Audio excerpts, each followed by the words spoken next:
first on the agenda, I need to read this statement.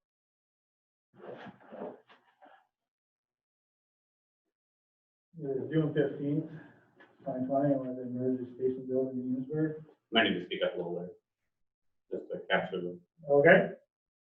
It's June 15th, 6 o'clock, we're at the Enosburgh Emergency Service Building, the select board meeting. This meeting is being recorded as town chair of the town of the Enosburgh Select Board.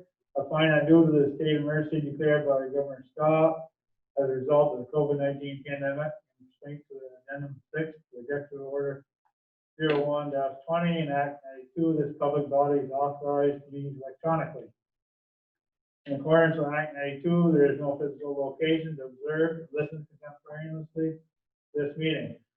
However, in accordance with the temporary amendments to the open meeting law, I confirm that we are providing public access to meetings by video, with additional access offered through telephone. We're using Zoom video conferencing for this remote meeting. All members of the select board have the ability to communicate contemporaneously during this meeting through this platform, and the public has access to contemporaneously listen and, if desired, participate in this meeting by clicking the raise your hand option via video or hashtag #9 via phone. Once acknowledged, please clearly state your name and then proceed with your question for comment. B, provide public notice of instructions for accessing the meeting. We previously gave notice to the public of the necessary information for accessing this meeting, including how to access the meeting using video or telephone and our posted meeting agenda. Instructions have also been provided on the town website at www.enosburgh.org. See, if you are experiencing technical difficulty and you're not able to access this meeting with either video or telephone, please call 802-933-4421. Please note that all the votes taken during this meeting that are not unanimous will be done by roll call vote in accordance with the law. Let's start the meeting by taking a roll call attendance with the select board members participating in this meeting. I'm Larry Jarvis, chair. I'm Jerry Wright. Holly Rico.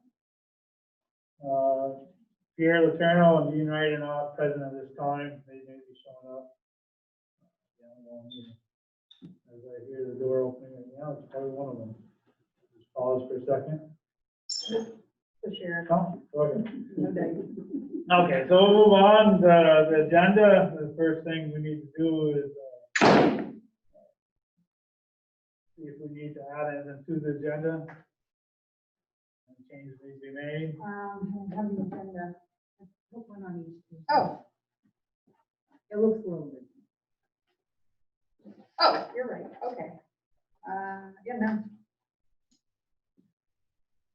Okay, having none, we will continue on as we were all present for the last meeting, right? Yep. So we should be able to do the minutes from the last meeting. Right. No, The- to have a quorum. Oh, you for us? Yeah. Us, yeah, okay. You can pass the minutes. And I'll move to pass the minute. I'll second it. Motion's been made and seconded to pass, motion made by Holly Rico and seconded by Terry Wright to approve the June 1st meeting minutes. Do you have any more discussion? Having none, all those in favor signify by saying aye. Aye. All those opposed say nay. So the June 1st meeting minutes are approved.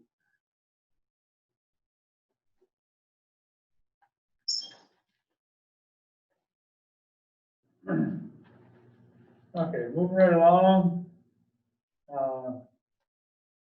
We're going to have next agenda item is concerning the East Bakersfield Bridge replacement presentation from Vermont AO Asia Transportation.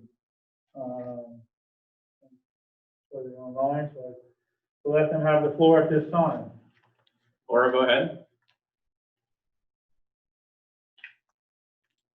Hi, how are you? Good. Yeah. You'll just give me a second. I'm going to switch to a head. better. Okay, hopefully you can hear me a little better now. Oh,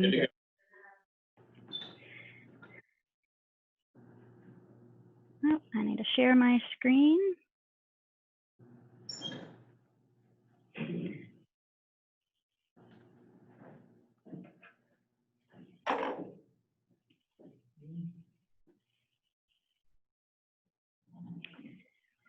So this is the alternatives presentation meeting for Bridge 50 on Town Highway 4 over the Tyler Branch. I'm Laura Stone, the scoping engineer.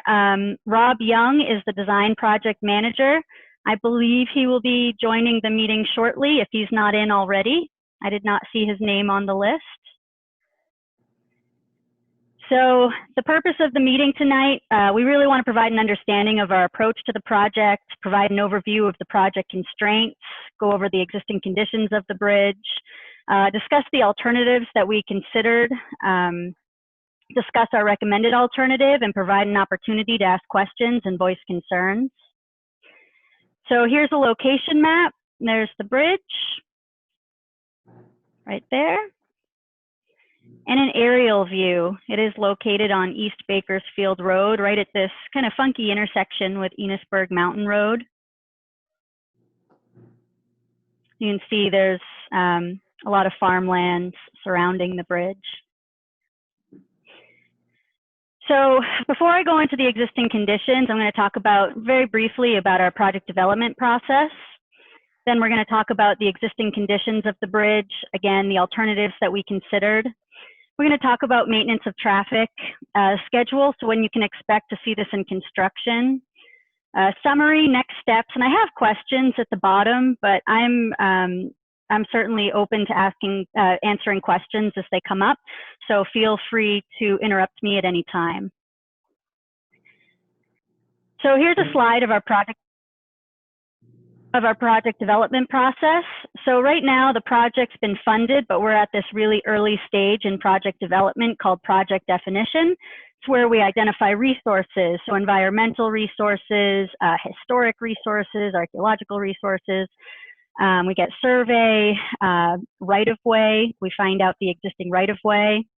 We evaluate alternatives. We have this public participation piece. And really in the end, we want to build consensus towards a project. So after this process, once the town decides how they want to move forward, that's when we consider it to be project defined. At that point, we would go into design. That's when we're going to start developing plans, quantifying areas of impact. We're going to come up with the estimates, specifications, and go through the right-of-way process if necessary.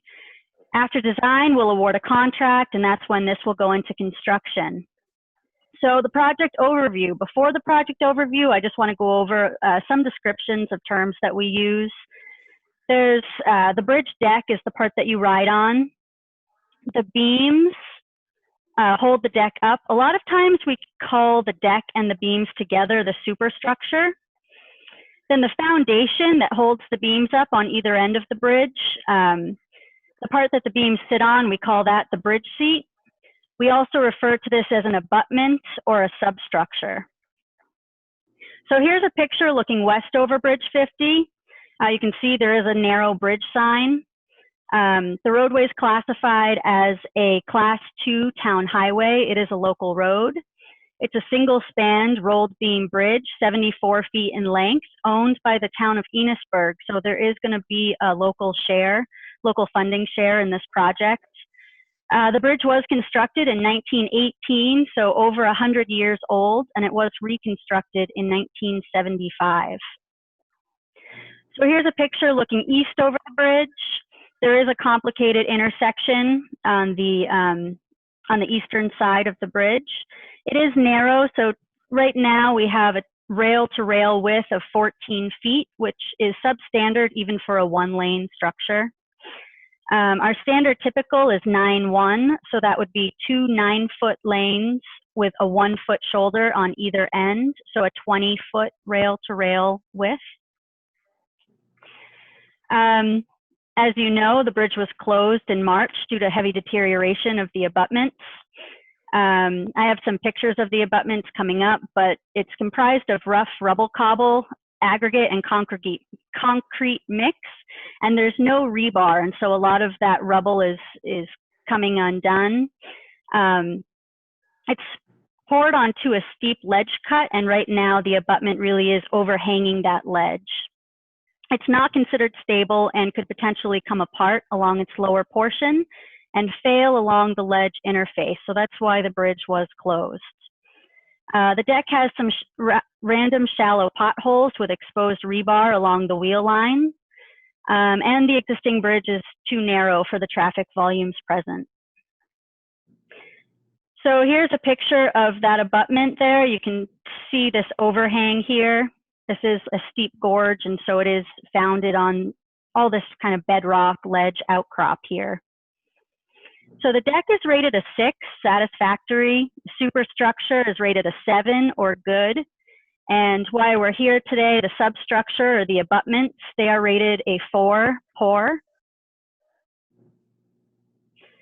There's another picture of that overhanging abutment. And there's the western abutment. You can see this is quite a deep gorge here. Resources, so here's a picture looking upstream. We do have northern long-eared bat habitat. That really just means that there's restrictions at the time of year that we can do any sort of tree cutting. There is a historic resource. There's a farm complex located at 1811 Horseshoe Circle. We're just going to want to make sure we don't have any permanent impacts to that property. Otherwise, that's going to push us into additional permitting. Archaeological resources, there is an old sawmill foundation in the southeast quadrant, and there are primary agricultural soils here. So here's a layout of the existing conditions. The bridge is shown in gray here. All these hatched lines that you see along my mouse, those are bedrock outcrops, so that's the ledge. We have that archaeological area, that sensitive area right here. I believe that foundation to the old sawmill are these little green lines right here.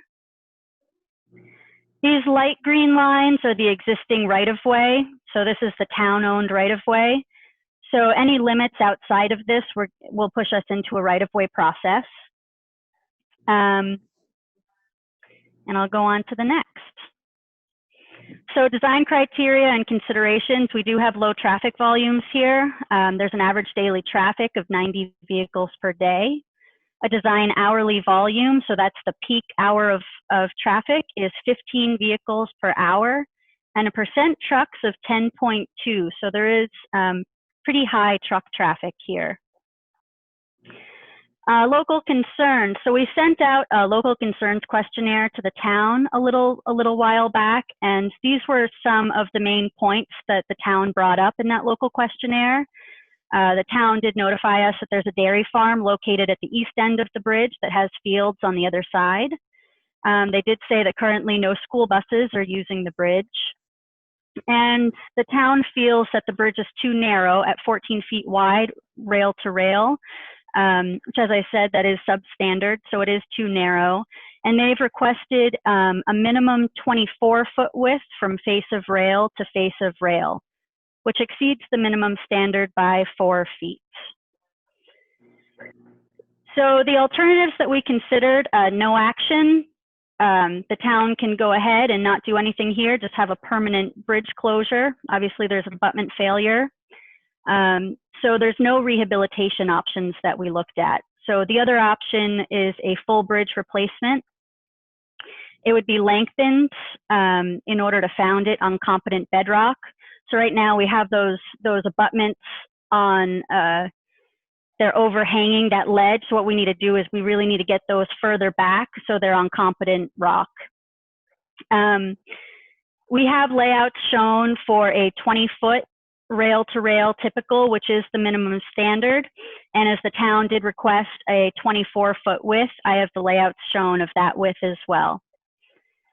Full bridge replacement would have an estimated 75-year design life. So here's the 20-foot typical. Again, this would have a 75-year design life, and we're showing it a little bit far back. These are really conceptual in nature, these drawings. And so this isn't the final design. We'll have our geologist go out there and he may say, you know, this needs to be 20 feet longer than we're showing here. I'm not sure what they're going to find there. And here is the 24-foot typical, so it is a little bit wider. Again, it would have a 75-year design life and be founded on the exposed bedrock.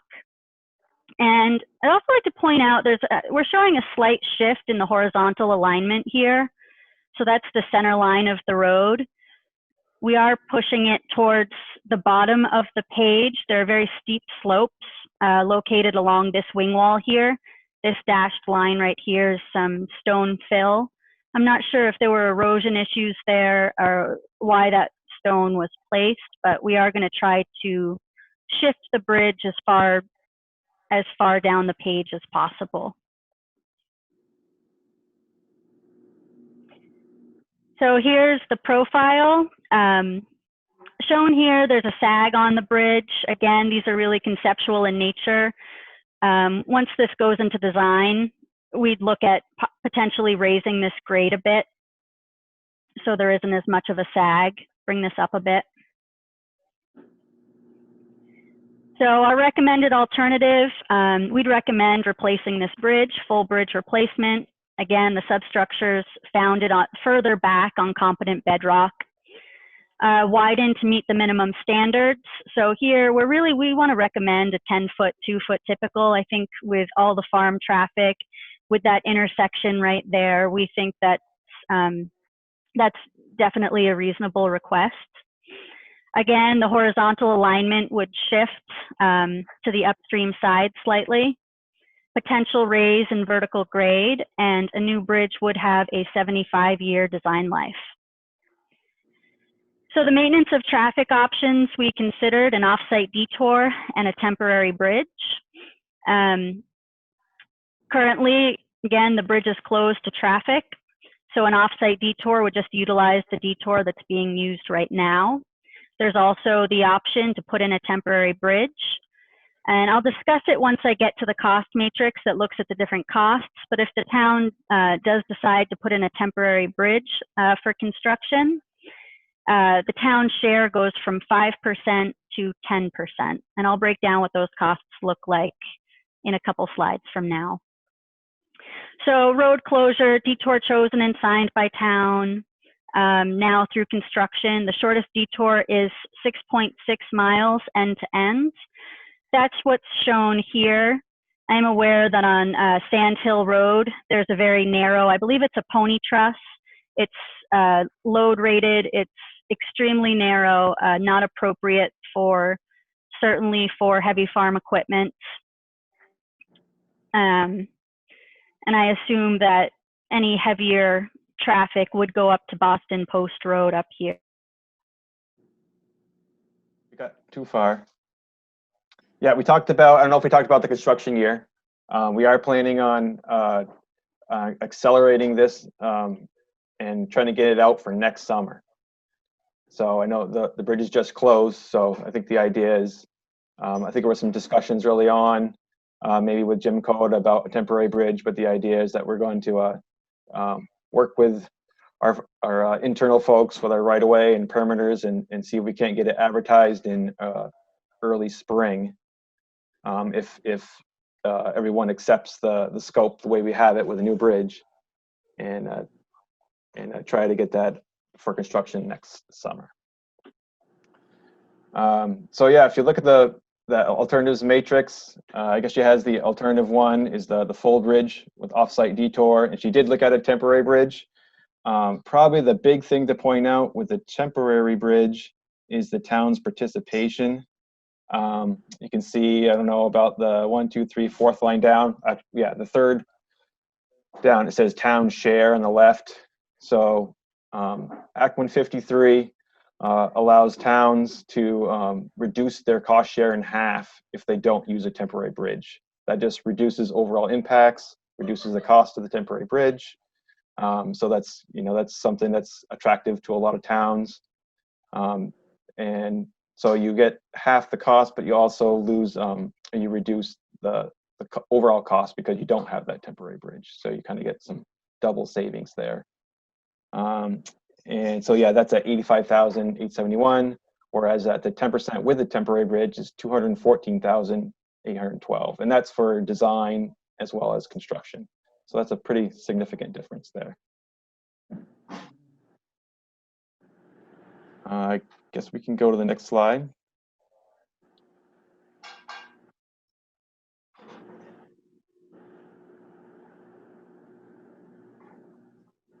Oh, okay. So just talking about what the process is now. If you don't want to make a decision tonight, we will be waiting for the official, either a letter or an email. I think Laura may have mentioned a proposed letter that the town can sign accepting our recommended scope. So it is a town-owned structure, so it's we'll need that the town letter before we just to make it official. We're already, as far as the plans go, we've already gone, conceptual plans to try to, and just so we could start the conversation tomorrow, hopefully with those right-of-way folks. But we want to make sure we have the town's consent before we get too far in the process. But in order to advertise it by next spring, we want to at least warn those folks that are, need to move this project ahead of the other projects they're working on. We just want to make sure we're on the same page. Can I interrupt you just for a minute, Rob? Sure. One of our select board members is one of the owners of that dairy farm right there, and he could probably answer right away. I think they may own all the land around now. Yeah, we do. Okay, so There shouldn't be a trouble with the right of way. Great. Yeah, it's it's really more of the internal process. I mean, having a compatible right-of-way or a property owner is always good. But our right-of-way folks will have to draft plans. They have to do some research in town offices to make sure like all the deeds and all their paperwork that they need to go through. So yeah, we probably will have property owner meetings pretty quickly so that they can get started. So that's good to know that we shouldn't have too many issues there, especially I believe they own land on both sides of the bridge. Is that true? Yeah. Okay. So I think they have a lot of interest in moving this project quickly as well. oh, definitely. If you get it done this year, Okay. we even need.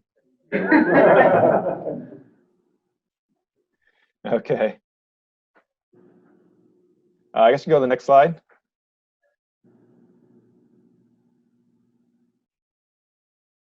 Okay, I guess that's the last slide. Just questions and comments. I guess first of all, does anybody have any comments about the recommended scope of a new bridge? I think the board here definitely likes the design of what we saw going forward, extra width there and dexterity and stuff. I did notice, and maybe a couple people on Zoom that may want to have on here. I think Dean's parents might be on. I'm sure, see the other names, if there's anybody else that may want to comment and on Zoom, but this is the time to chime in if you have some questions or concerns. Okay, I'll get Laura up to speed real quick. Laura, I just kind of went through the rest of the presentation. They got it up for you. I went through the cost matrix and just talked a little bit about the project schedule. And that was pretty much it. Now we're opening up if anybody else on Zoom has any questions about the proposed scope of a new bridge. Perfect, thanks. Sorry about that. No problem. I understand, that happens a lot in this town. Yeah.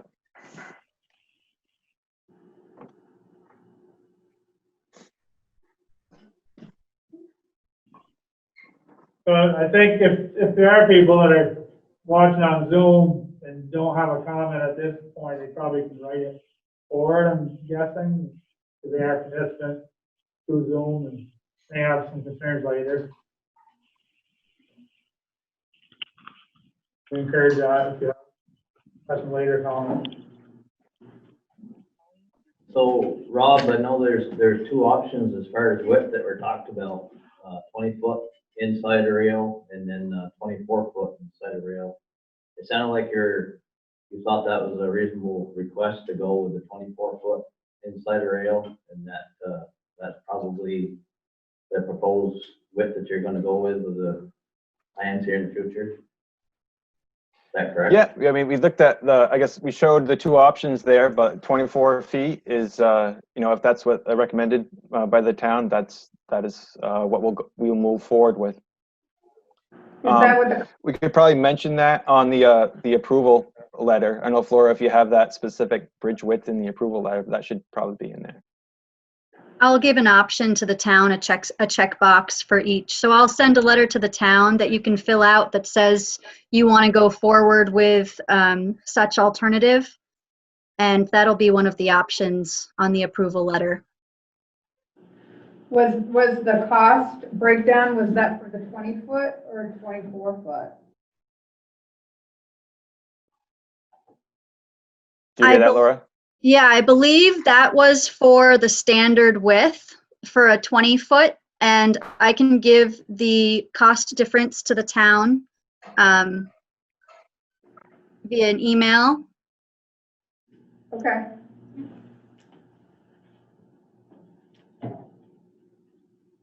Okay, that sounds good. I don't believe it would be more than, in terms of like the town's share, it wouldn't be more than $5,000, say, Okay.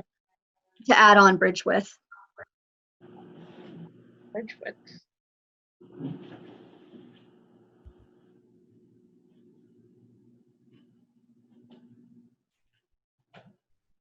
Good. Another. Yep, good, Joey. Sorry, I'll ask another question. We were sent a letter trying to nail down what we had for a right of way there and have a right of way map, but I don't see where there's anything other than the standard 3-rod right of way that would be by default. So is that what we should be doing, is checking that box there to the best of our knowledge? That's all we have for a right of way? So did, as far as someone from Right Away contacted you and you gave them information that you think what Laura showed was incorrect? No, yeah, someone from Right Away did send us this letter, Faith Dahl, Right Away. Okay. They're just basically just asking, there's two boxes to check here. The first one is the municipality of Enosburgh claims and has evidence of town highway right of way as shown in the enclosed documents.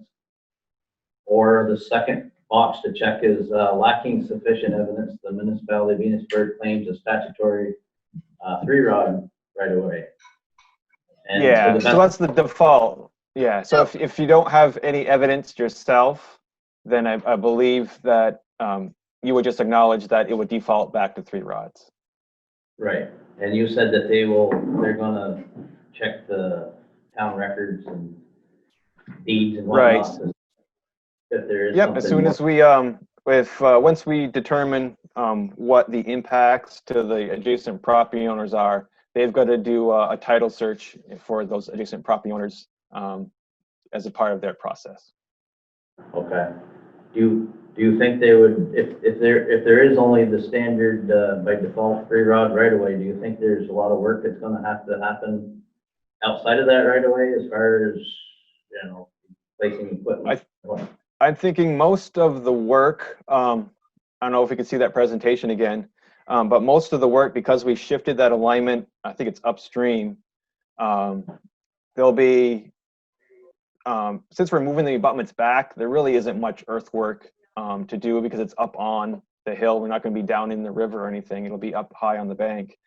The most of the impact will actually be the utility relocation. There's the utility that comes across there. I believe it's single phase, and it does cut the corner of the existing bridge.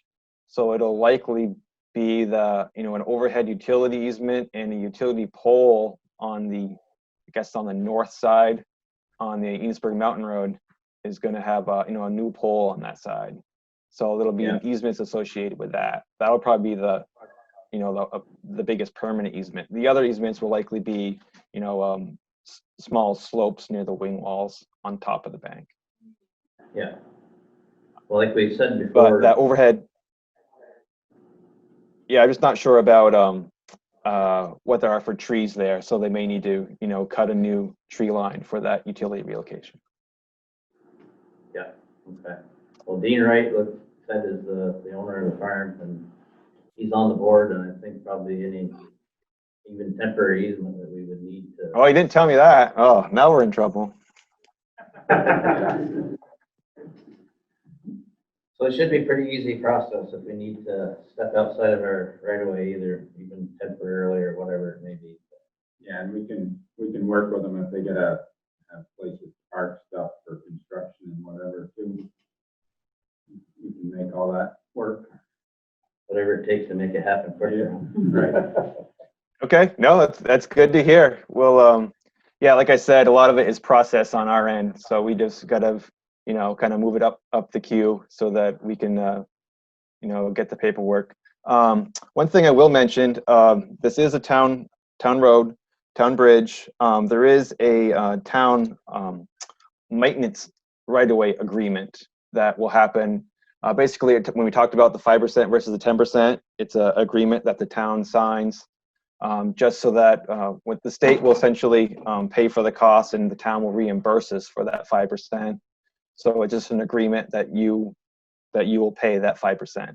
So there's I can get that started. That'll go to our lawyers and that'll be coming your way. So if you guys want to you know, just be quick about returning that so we can get the finances kind of out of the way. Great. But you could look forward to seeing that in another you know, in another couple weeks.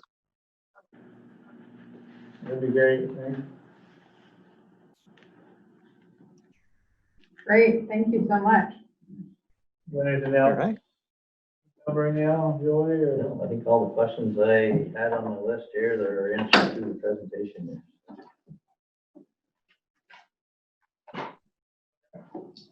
I guess the only thing we just need to be clear when we note this Bridge 50, that it's the one that is on the East Bakersfield Road and crosses the, whatever, the Cold Hollow Brook or the Tyler Branch Brook, because we have two Bridge 50s in the town of Enosburgh.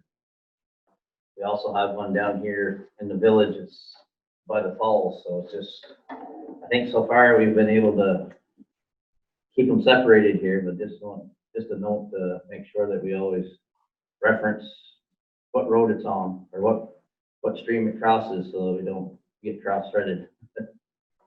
Yeah, that's.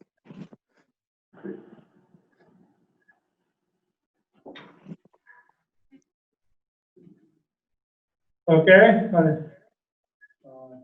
You guys got anything you want to add to the agency? I think we got some good information going forward, get some paperwork coming back towards you guys. I think the quickest process is keep the paperwork flowing as easily as we can. Okay, sounds good. Laura, you're gonna mail them that the letter, an example letter? Yep. Okay. Great, Have thank that you. tomorrow morning. Okay. Super. Thank you. All right. Okay. Thank you.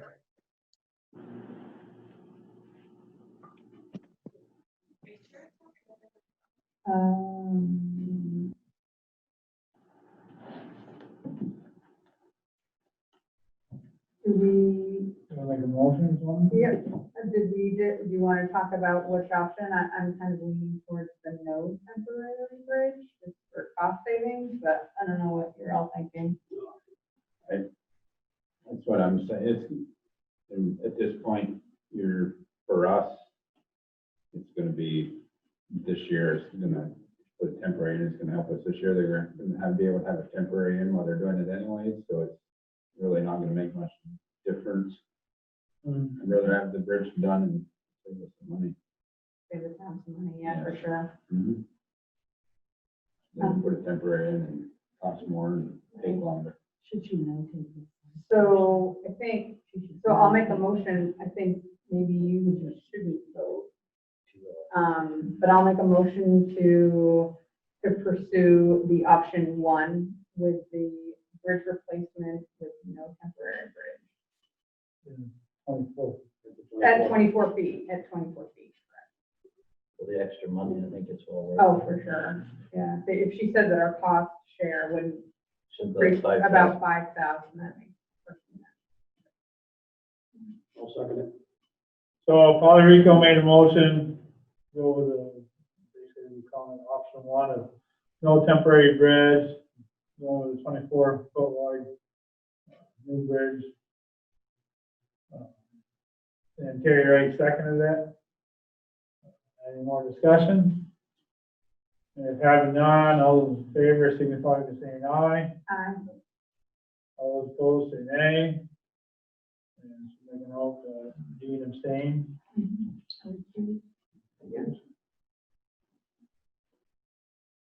Great. So I guess the next thing would be if the paperwork comes tomorrow and all, give you authority to sign. Yeah, do we need a motion to give you authority to sign it from the table? Or can we just direct you to do that? I think we just direct them. to Just direct you, discuss. that we give you authority to do that, Great. So I guess with this right-of-way sheet, we would just check that we're gonna, we had just know we've got the 3 rod right-of-way by default. And Okay. send it back, and then they're gonna, I guess, kind of go through it anyway. No signature required here, it's just a check mark and send it back. yeah.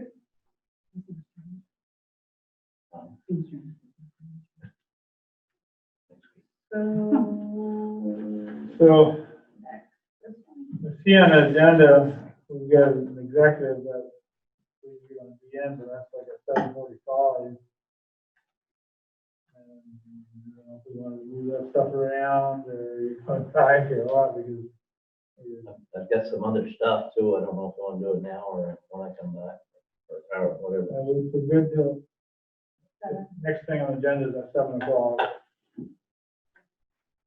15 minutes or so, most of this I don't think is gonna take that long. Well, one thing is the reappointment for the town forest fire warden. I filled that out. So I think it just, this is just a personnel record form and I filled out, and this one here requires select board to sign it, and I need to sign it as well and date it. Oh, you want that job again? We Oh, yeah, we gave it to them there. Yeah. You want it back? Oh, no, Okay, no, exactly. no, You want it back, or just wipe this part no, out? no. So I filled it out, and I guess you can do whatever you want.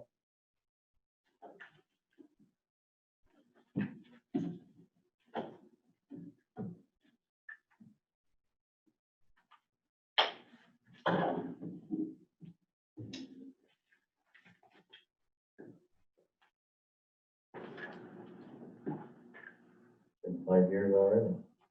Has it been 5 years? Is that what it's Every 5 years. 5 yeah. years? I was gonna say, is that what's been 5 No, I had it for 25 years. years? Yeah.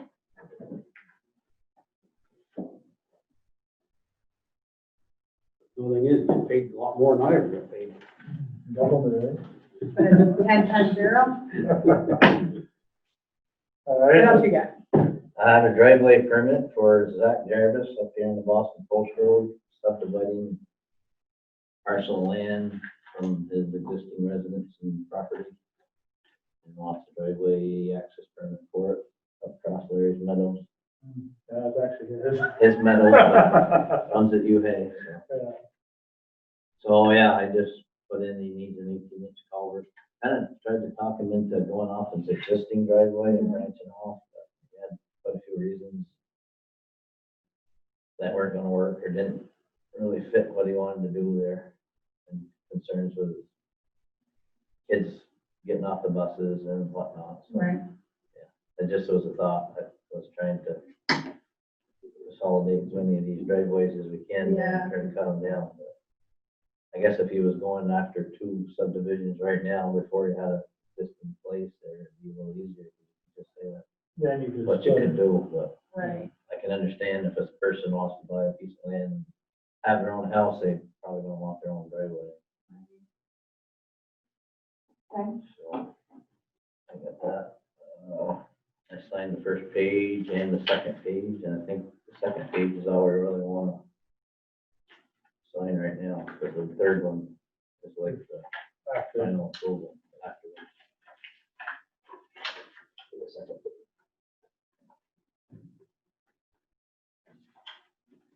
I think you probably have seen where he wants to go in there, Larry, he said it, Mark. Yeah. Yeah, a bunch of trees fell, just in place, Yeah, roadway there. yeah, I think that was very nice to go through. I didn't know that until I thought it was affecting the guy, I assumed he was gonna use the same driveway. And I'm surprised he hasn't called me, because it's been quite a while, he filled that out first part of May, or 10th or 11th of May. I just got it the other day, and I sent the town clerk's office for a long time.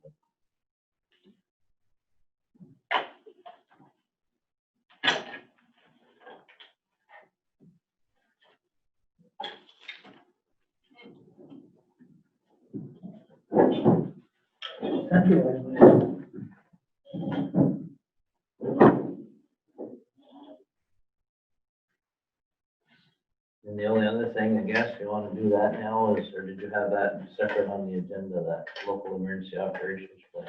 I do have a sector, but I just want to listen. Yeah, it's something that I think we should probably hammer out right now. Yep. Yeah. That's the same plan that we just did like last fall to get us up to date, but. Actually, that's what's at 7 o'clock. Yeah. So I looked through it. I didn't see any. We had one. Sean's not copy. gonna be on tonight, that's just referencing from him. Referencing. Okay, yeah. Okay, so that's actually look at 7, so 7:15 would be the next. So I know you mentioned that. were there any big changes or no? I think we made quite a few That's changes what I last thought. fall. And then the village made more changes just the other night. This is an updated, Sean sent this, I don't know, a couple weeks ago or whatever. In the village, the trustees at their meeting made some updates. Okay. They added on a couple daycares. Right. I know that was some of the stuff that we did last fall there too. Does it matter, if you got the right people down here and the religious facilities? I think Yeah, that's where you need to speak.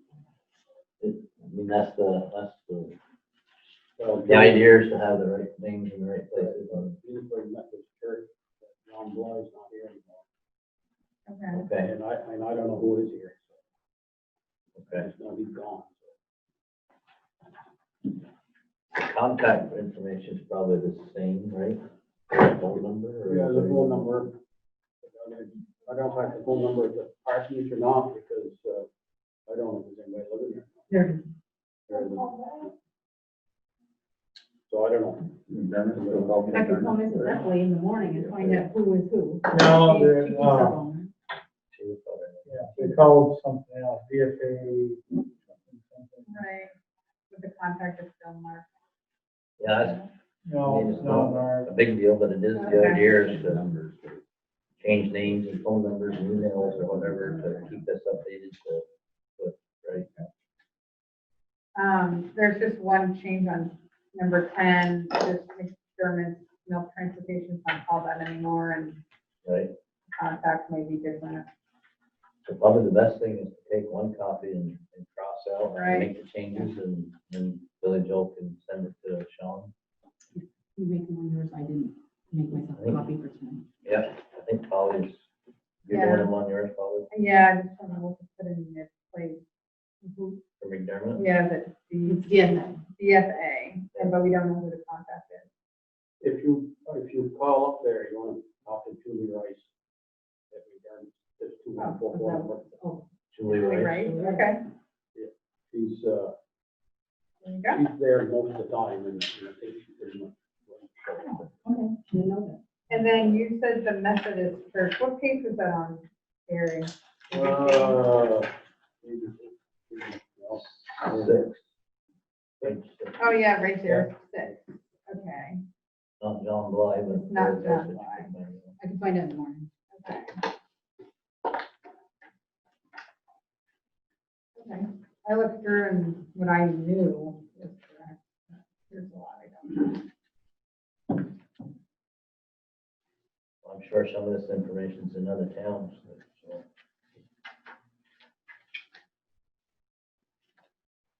Some of the businesses here. I see you got some ink here. Okay, you got, you're on the policy here, so I didn't know that was in here.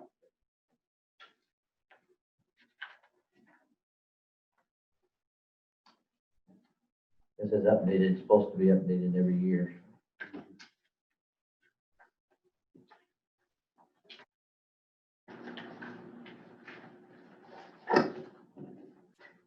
Oh, this changed. And this changed. Oh, so the new principal has changed.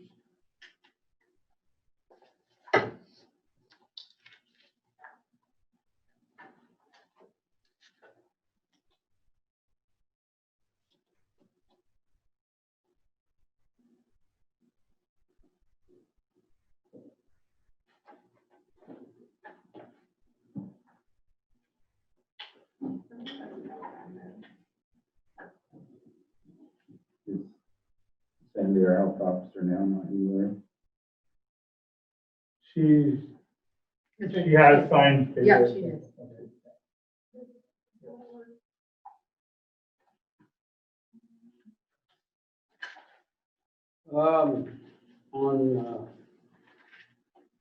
On Bates, you got Tim Bates, but I don't know, isn't Josh bought the store? Pretty much. It is. I don't know if you want to change that or not.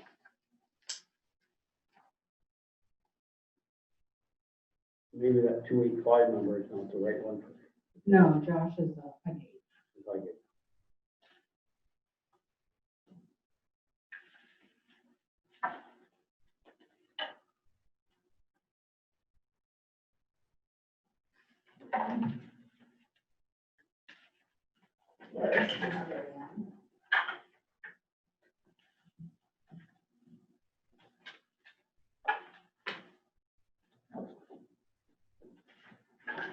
You got R&D and prices here. But Mark McDermott, I think, wants that. Did he take that route over? Yeah, well, they both own it. Peter and Mark. Okay, it's got R&D down here. That's still, that's the name of it, or? I think the letters are still up there, but it's not owned by them. I mean, it's definitely. Well, no matter date, but I Well, no, but it's supposed to be correct. just see the R&D. They're not around. Just change it to Mark and Peter McDermott. What page? What page? 10, Um, third one up, from bottom. okay, and R&D. Lou, your office? Mark and Peter McDermott.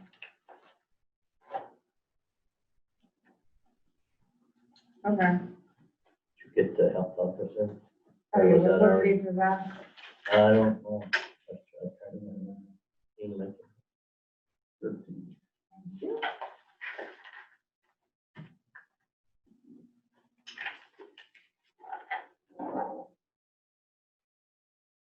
Oh, yeah. Larry Service.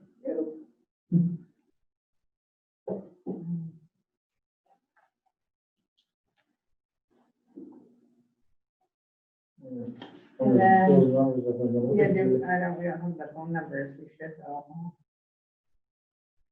Do you mind filling that in? Sure. I'll put a little star next to it.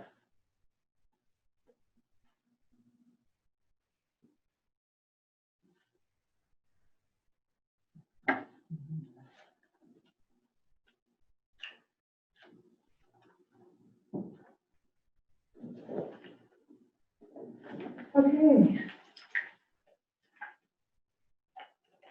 You want to put Dean's cell phone down here? Yeah. Got line?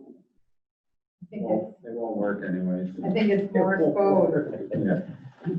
Do I give this to you? Yeah. There's that page you're supposed to sign, Larry's supposed to sign along with Jonathan. I don't know, did Jonathan sign there, Billy Jones send it to us? Or I didn't get a signed one. I don't know. So since they've already approved theirs, if he signs it, I probably could take it. Sign it pending changes or however. I think that's what you did the last time you signed it.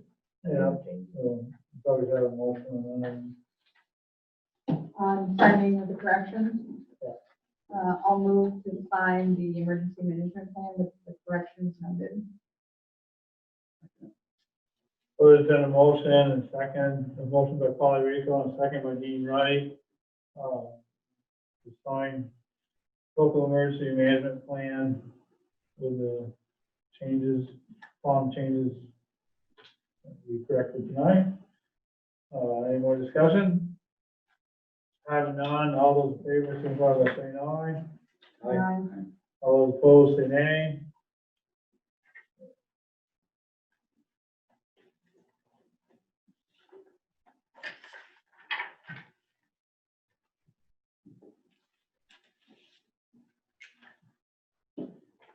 Okay.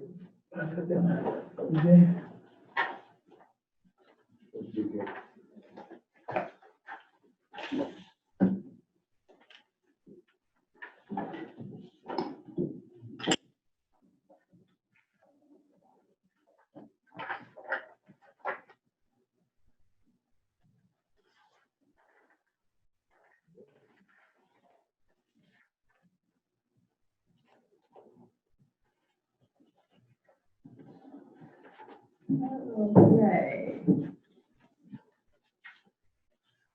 Is that all you got for now, or?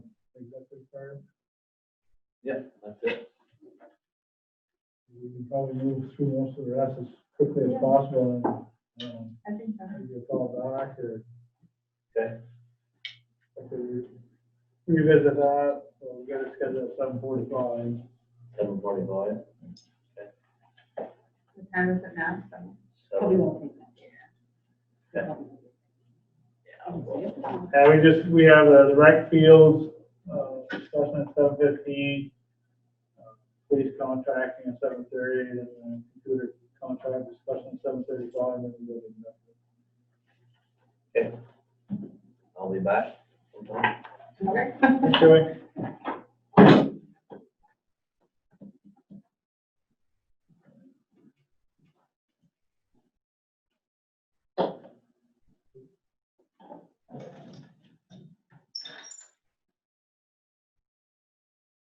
Who's gonna be on for rec? Is everybody present? Or we could probably start on out if everybody. Is Yvonne, because she's not on until 7:15, I see her name up there. But I don't know if she's present. Is she present? for Hi, that? this is Yvonne. Did you guys say you were going to talk about the rec fields? Yeah, so we just want to make sure everybody was present, because it's not slated till 7:15. We didn't want to cut anybody off if they weren't present. Looks like everybody is, so if they are, we'll go right to you guys on the rec field. You do have papers in front of you. Yeah, I do have it. Staple conversations from Yvonne's recommendation and then the committee's opinion.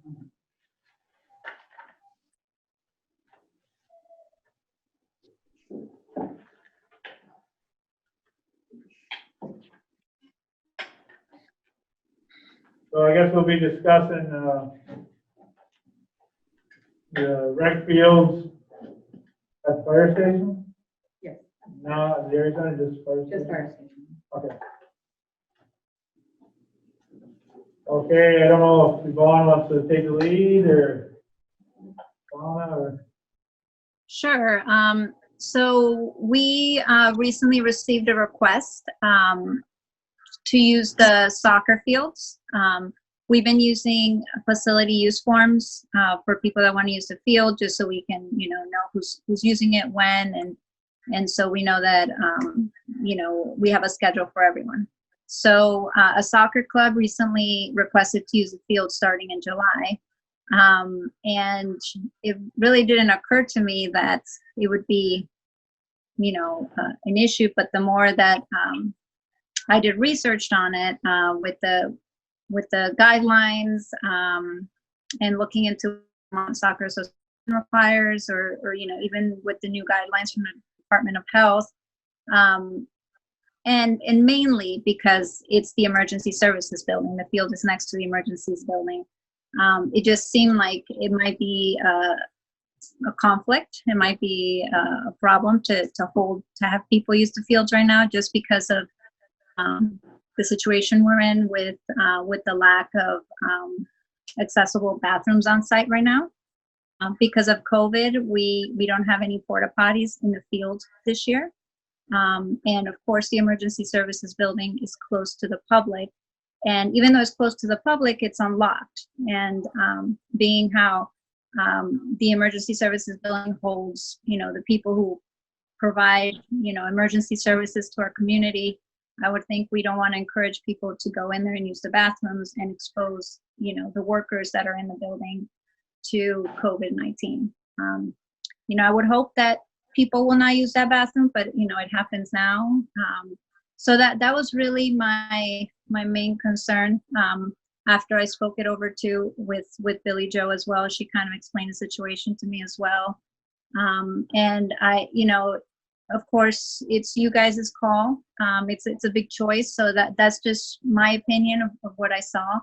And I sent my recommendation to the committee. Unfortunately, we didn't really have a lot of time to talk it over. And I included Billy Joe in it so she can share it with you guys. Not everybody in the committee was on the same page, but most of us were agreed with that recommendation. But I know some felt that, we should keep it open. And it's not that we don't want to keep it open. Of course, we want to encourage people to do sports, but it's just the location of the fields to the emergency services building. It's kind of the big concern. So I want to leave it to you guys to make that decision, but that's just kind of, based on my research, what I saw.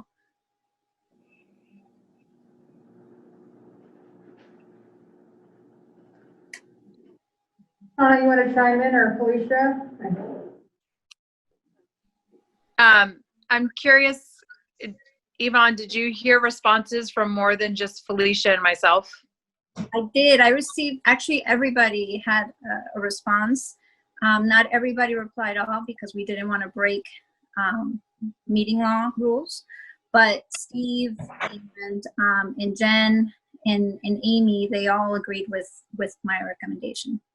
So, and Billy Joe was CC'd on it. So yeah.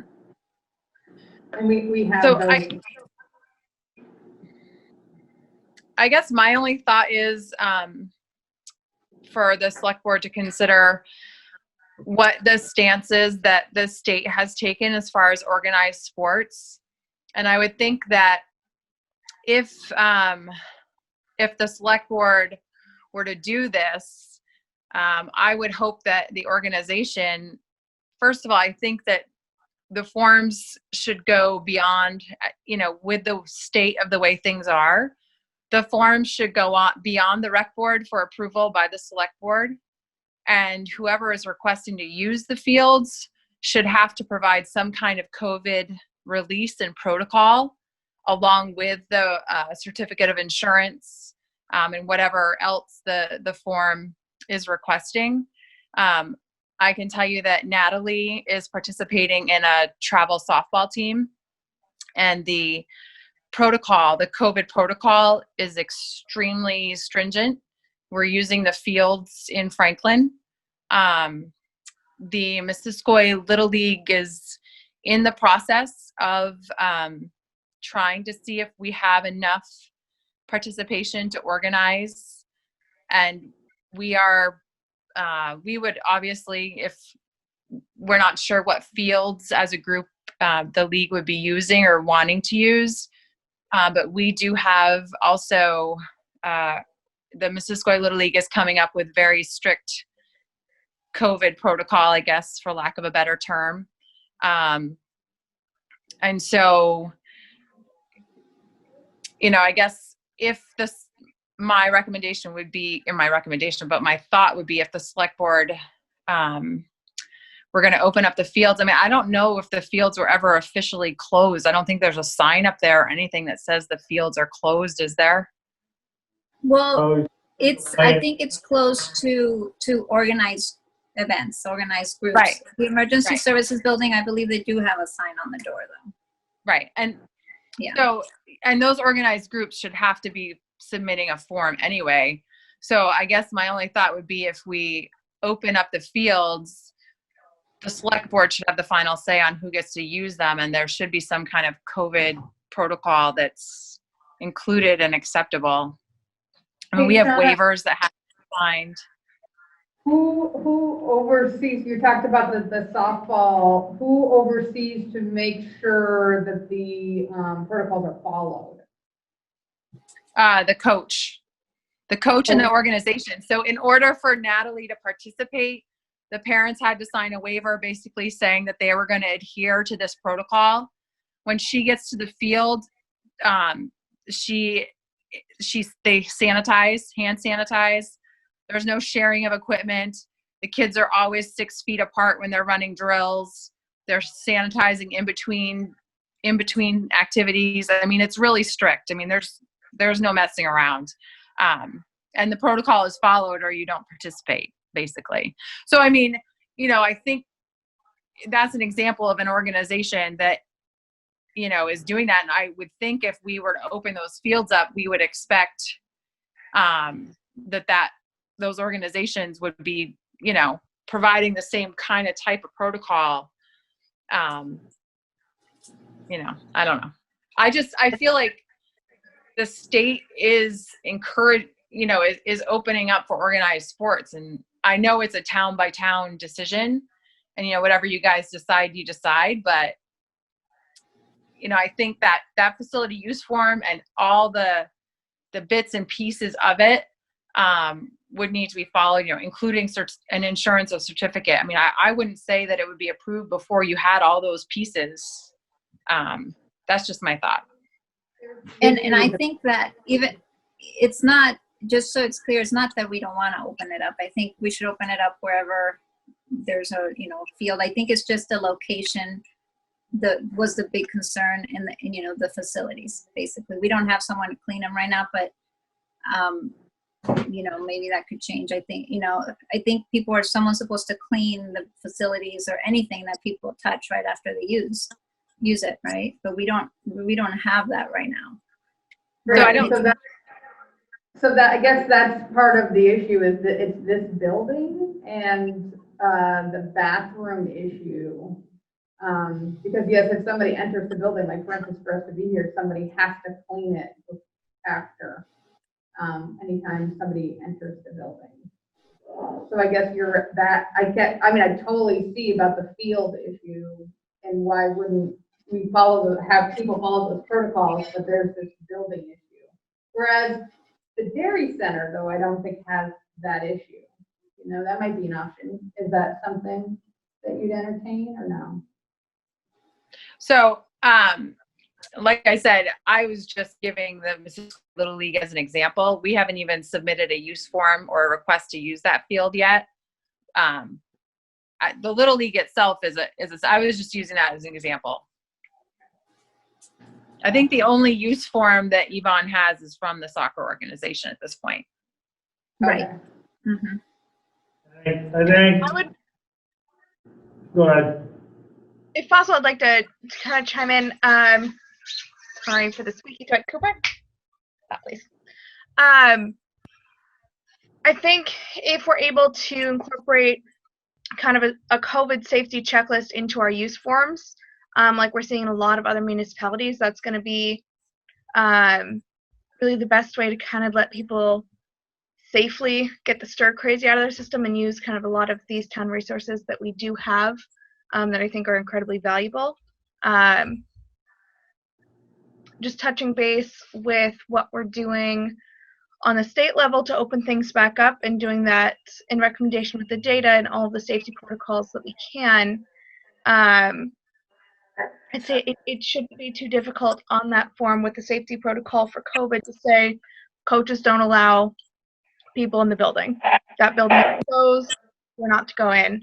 I think that mitigates the significant risk that I think that we're all seeing, and would still allow for that low contact or no contact organized sport to resume as is allowed per state guidelines and Department of Health guidelines right now. I know that I'm getting a lot of pressure from people looking to do more outside, since that's really going to become the theme of the summers.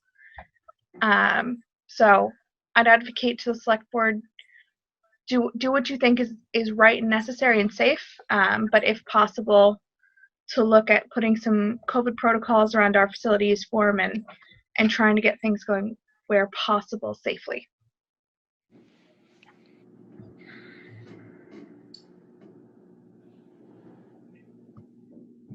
Okay.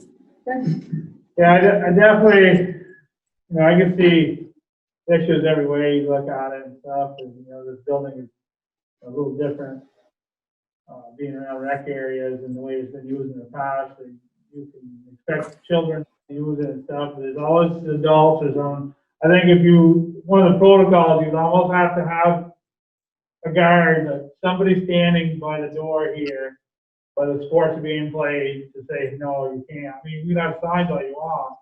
If it's unlocked, somebody emergency needs to use the restroom, it's gonna happen. I don't know, another thing you may have to do is put up like some sort of a snow fence or something where, you got some sort of barrier to hold people in these areas, because you will have wandering going on with the personnel coming in this building. Another vehicle, everybody doesn't know, was that vehicle person here or over there? So it gets a little confusing because the parking lots are kind of coexisting and stuff. So definitely, if we're going to allow these fields to be used, we're going to have some real strict guidelines. We can't have this building put at risk. That's just my little input.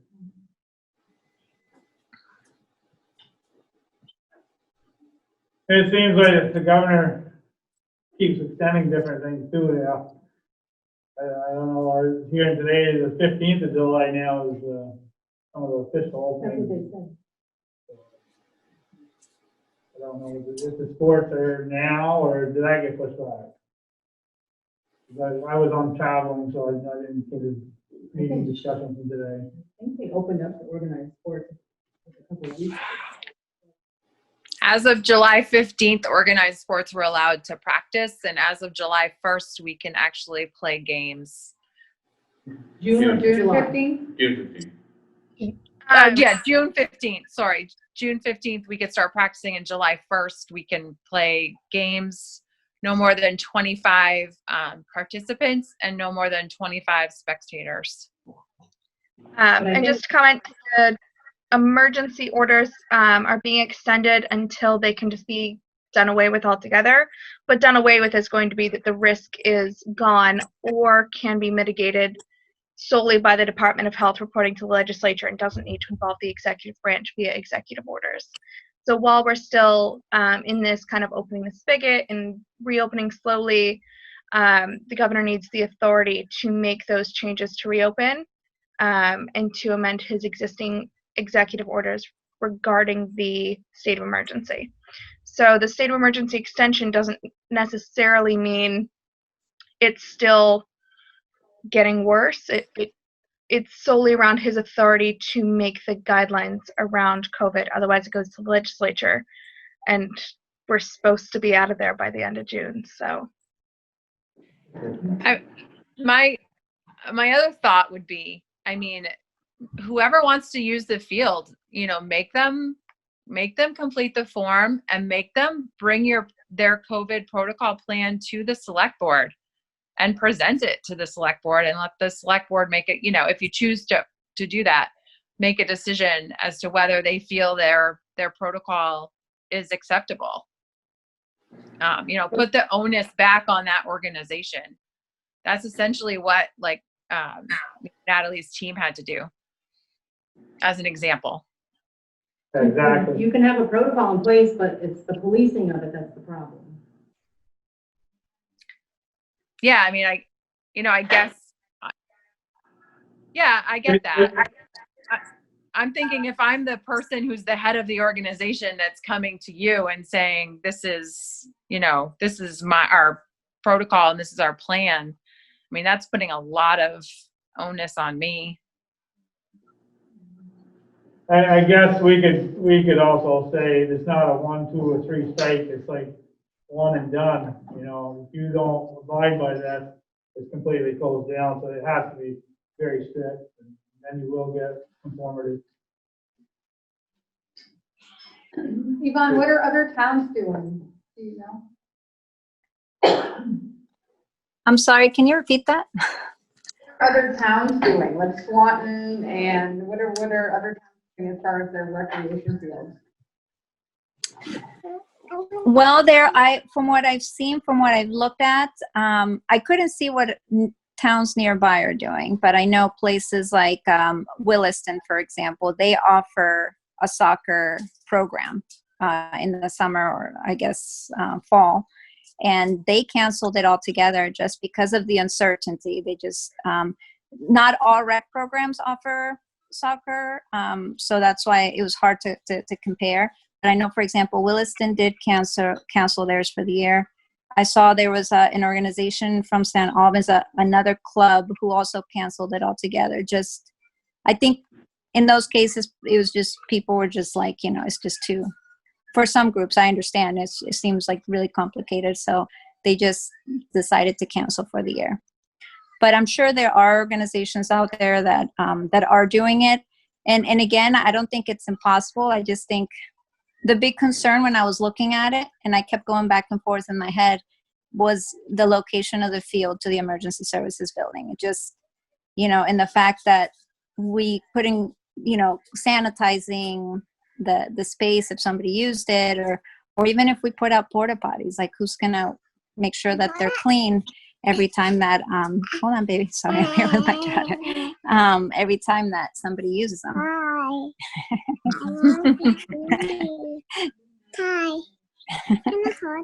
I'll hold it, baby. It's okay. So yeah, that was the main concern, just because of the location. I mean, if it wasn't because of that, I wouldn't see a problem. But that's why it's up to the select board. It's a big decision because of course, we don't want to be in the way of programs running if there's no other place for them to do their programs. But if there is, I mean, that's another option they can consider, doing it at the dairy fields or something like that. Yvonne, does the soccer club, do they know that they have the participants to start their programming? You mean the soccer club that applied for the field? Mm-hmm. I don't know much about that. I know that I looked at their Facebook page and I saw that I guess they already have a field for part of their, I guess, the older kids to practice. They already have a field. They're still waiting to hear from us on, I guess the rest of the kids, the younger ones. I mean, I can tell you that the Missisquoi League, if they have programming, will only be the older kids, because we just felt that the younger kids, there's no way to get them to follow that protocol. And I believe that the club that applied to use the fields are planning on having the little kids use the fields, and it starts at age 3. And I mean, I don't know how hard it would be to keep kids from, or actually I do know because I have a little one, but I can imagine it won't be easy for them to keep them, away from certain things. I think Dean had, do you guys know the porta potties an option? Because he'd like to concern use of this building, if we could block this building off from the bathrooms, they had this facility. site here to use, that's our major concern. And we'd have to develop protocols. Yeah. Which they, Because we've seen before where somebody's in the porta potty and they come in here as the secondary use. And just to add another little thing is, this is our second monthly meeting. That's what I, that's And where our I was next meeting going. isn't until July 6th, and we're just, I like Shauna's idea of the group protocols in place to hand it to us. Mhm. So now, how quick is that turnaround gonna happen, and we can probably Right, like, I poll each other's during the week or something. think it's definitely, I think going, we absolutely should have protocols. It's whether we can turn those around to give somebody a notice by July. That's just stressful, but it's not the happen, I just don't know how. So you're saying you would want a protocol or you're gonna leave it up to the team? Well, to I make a think, protocol? given our climate we're in, We need one, I and the mean, team needs one. Both. right. When I say, and I don't know if rec develops that, or if we develop that, I don't know who's the better fit to do that. To come up with what should be the protocols for the recreation facilities in Enosburgh. But I think going forward, we should have one on the books. I mean, that's kind of how policy is made, is when you need one. Shauna, do you have the Little League one that you could send to us, the protocol? Yeah. For example? I have, it's not completely finalized. I don't believe, I need to talk to Steve. Steve Smith is the Missisquoi League president. And he's sent documentation to us. With graduation this past weekend, I kind of checked out of that for a few days. So I'm picking that back up this week to look at that. But I mean, I can definitely send over, the Little League itself has very stringent protocol, no more than 2 kids in a dugout.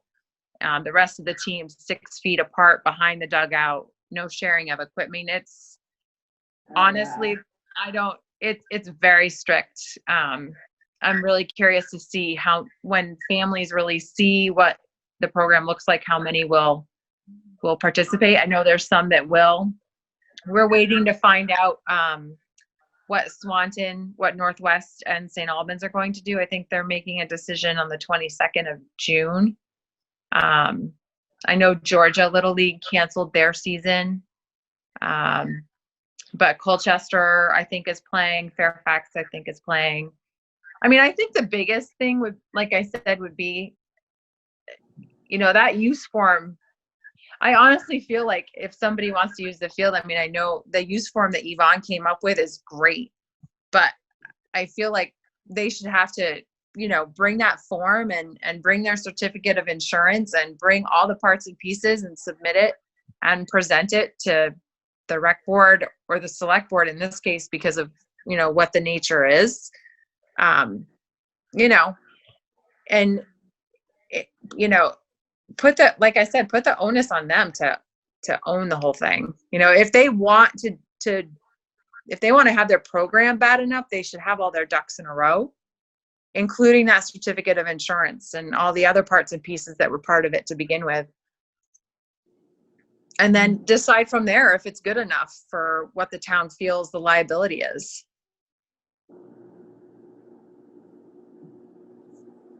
Well, I think your idea was to have some porta potties and block this one off here, so they can't use these in the building.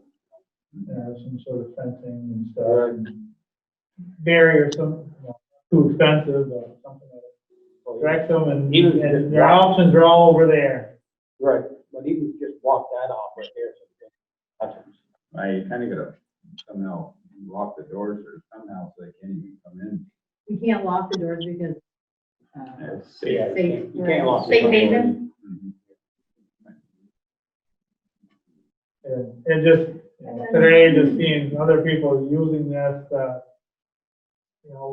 they probably didn't have any forms or signatures or anything. Yeah, but so this is the point, it's like, that's not a recreation sponsored event. right? And But so, But if they're using the area in this time, correct, but Like, then if they have that's to kind of pee, they're on gonna them, but if we're giving permission to a group, then all of a sudden now we're part of that. no, I'm And just so, saying, yeah, if somebody gets the virus, Yeah, how do you track it? yeah, true. And all these people have used it without any sort of form, they're in and out. And that's just the only reason I'm thinking. Okay.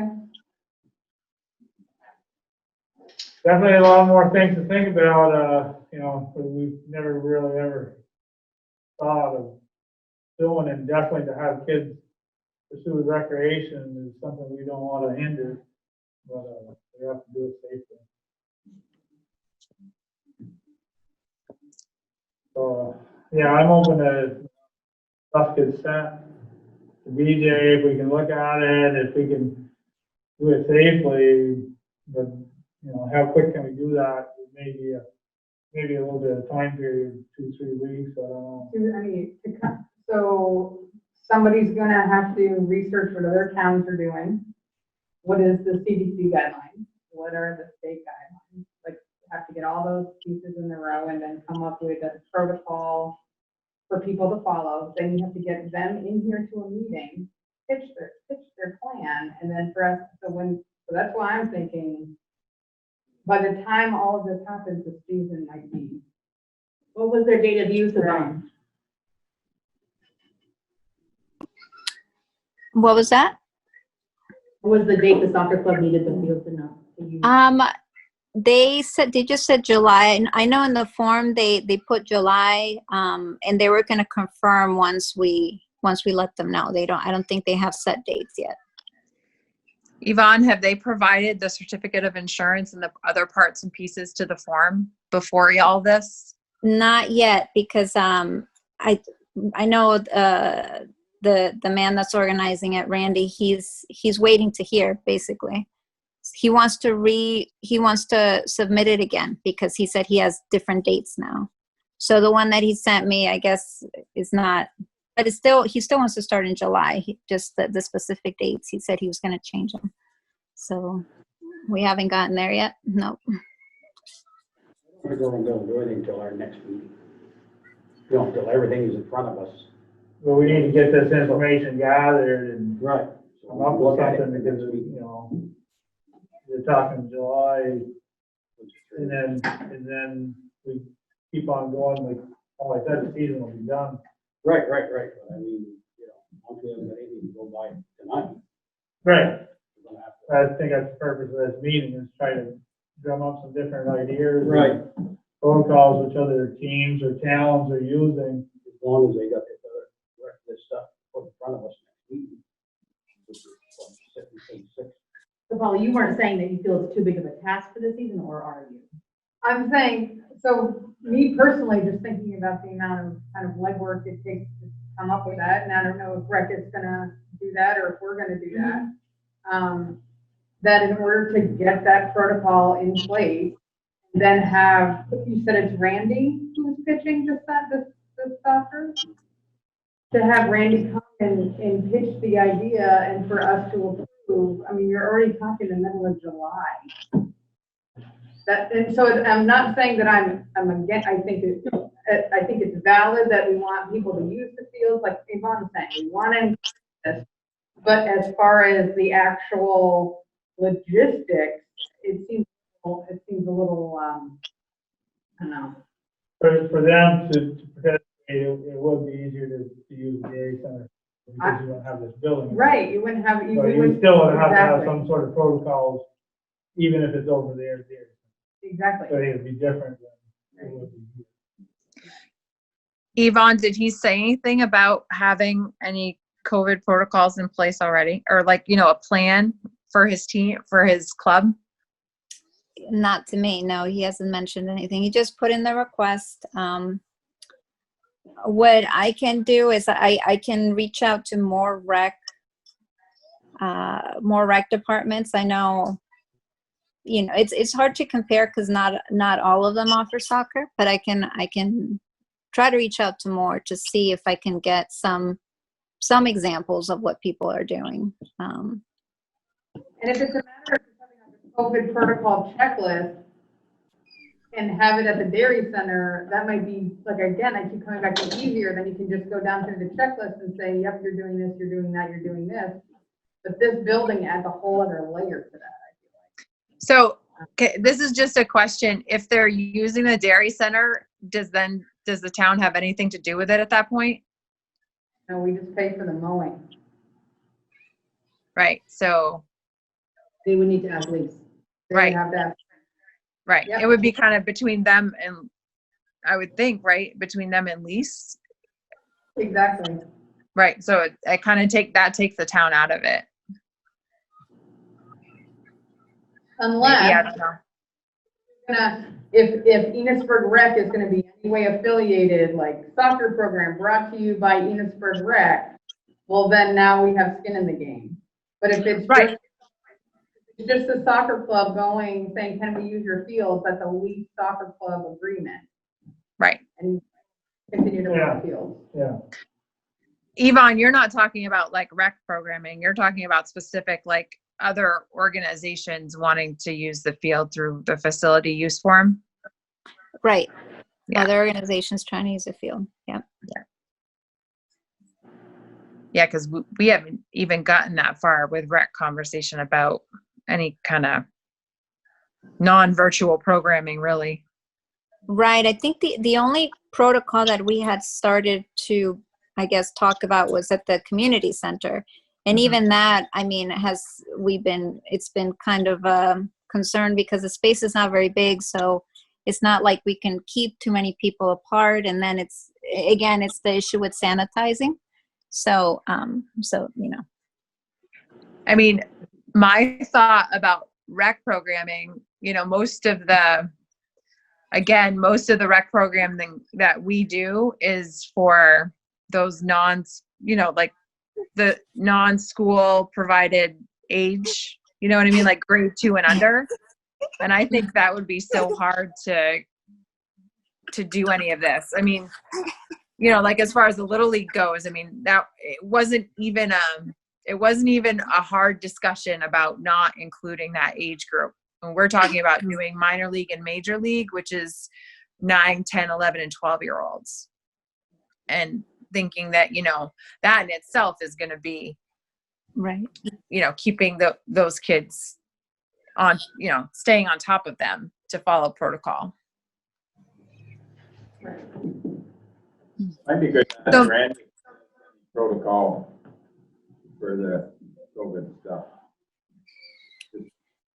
I mean, I think this meeting has, if anything, I mean, it's made me realize that we should talk about what we need protocol, if we need more, we need to talk about developing that for rec, and our meeting is tomorrow, so we can definitely look into it closer.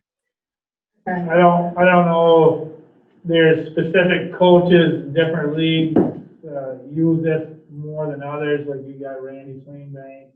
If there's 3, 4 that use it a lot, they probably need to come together to come up, it would be handier for, if it's just Randy, well, it needs to be Randy, but there's, I don't know how many different,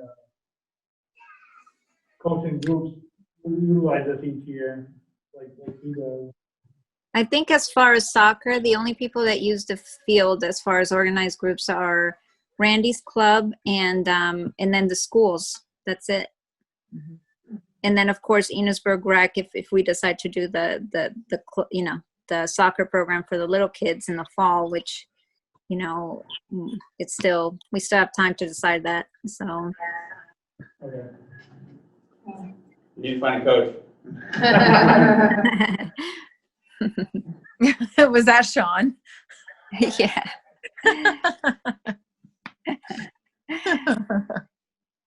So yeah, I guess the question is to go right back to Randy on his, this is the options that he has, and definitely some protocol. Use the town field. Leases are other options.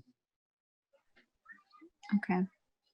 We won't be able to visit this again until, like you said, the 6th of July is the earliest, and it probably won't be a decision So for him to make his decisions on dates and stuff, he'll be able to notice, you know, it's gonna be kicked out quite a ways here for the town.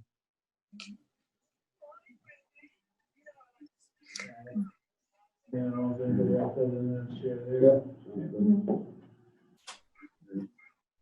So are you saying that you would want to go back to Randy and ask him what his COVID protocol is, or if he's got anything in place, and that the town would want to know that before they can make a decision on field usage? Is that kind of what I'm hearing you say, or no?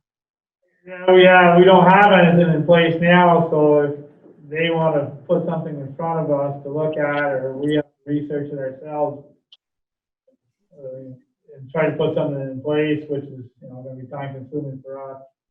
Does he have anything in place already? If not, it's going to take time to create something. And if we were to offer the fields, we would obviously have to put a porta potty there, right? We would have to offer those services, right?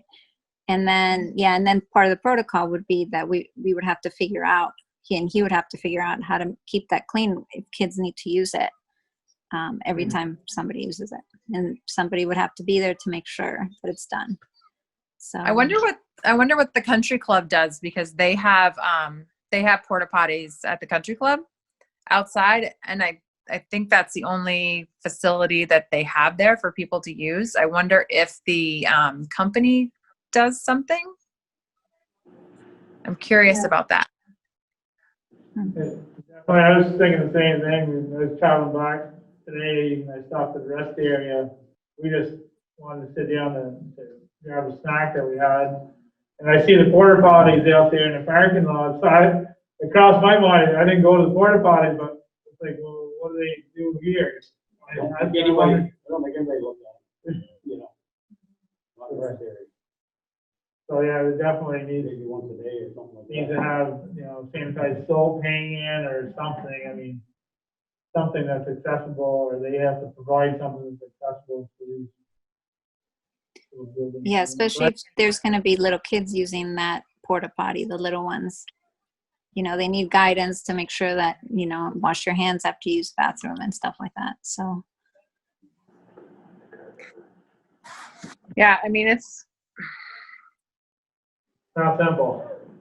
no, for sure. I mean, I guess my only thing was I just was concerned about just saying, nope, we're just shutting the fields down and they're not going to be available for use. Like that was the thing that concerned me the most, was that kind of finality of that, I guess. Ours is just, we're not, like, I'm feeling like we're not in a position to allow it because we don't have our ducks in a row yet. You know, you talk about having their ducks in a row. We don't have our ducks in a row. If we had, you know, if this had been if we had something in place right now, it would be, yeah, absolutely. But I don't feel like we need to allow that yet. That's my. So I totally get that. Like, I totally understand that. And maybe people are just gonna have to understand that it's a process. I mean, everything in this world is a process right now. Nothing is simple, and people are gonna have to understand that. And if that's not something that people that want to use the fields can wait for or can deal with, then that's their choice, I guess. I mean, I'm happy to send you the information that I have. And I can, you know, as long as it's not my information, as long as it's been given the okay to share it, I'm happy to send you what has been compiled, you know, as an example of some protocol. that'd be good. yeah. I appreciate that. Okay.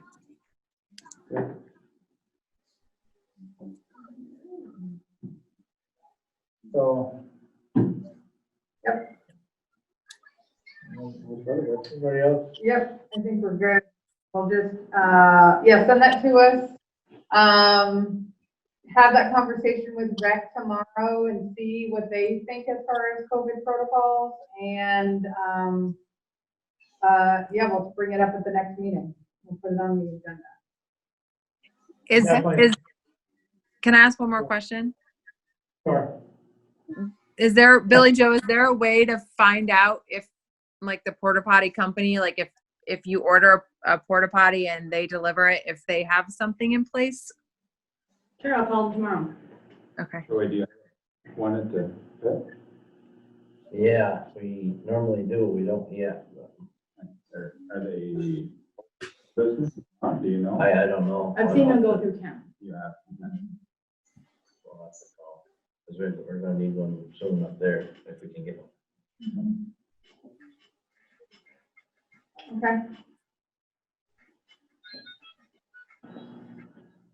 Okay.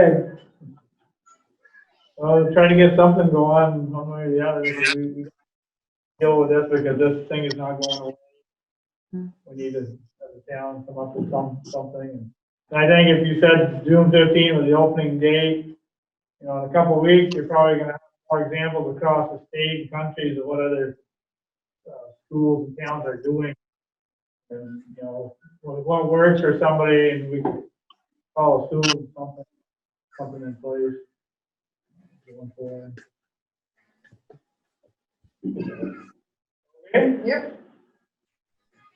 Well, thank you guys for your time. Thank you. Thank you. Situation. Right. Thank you.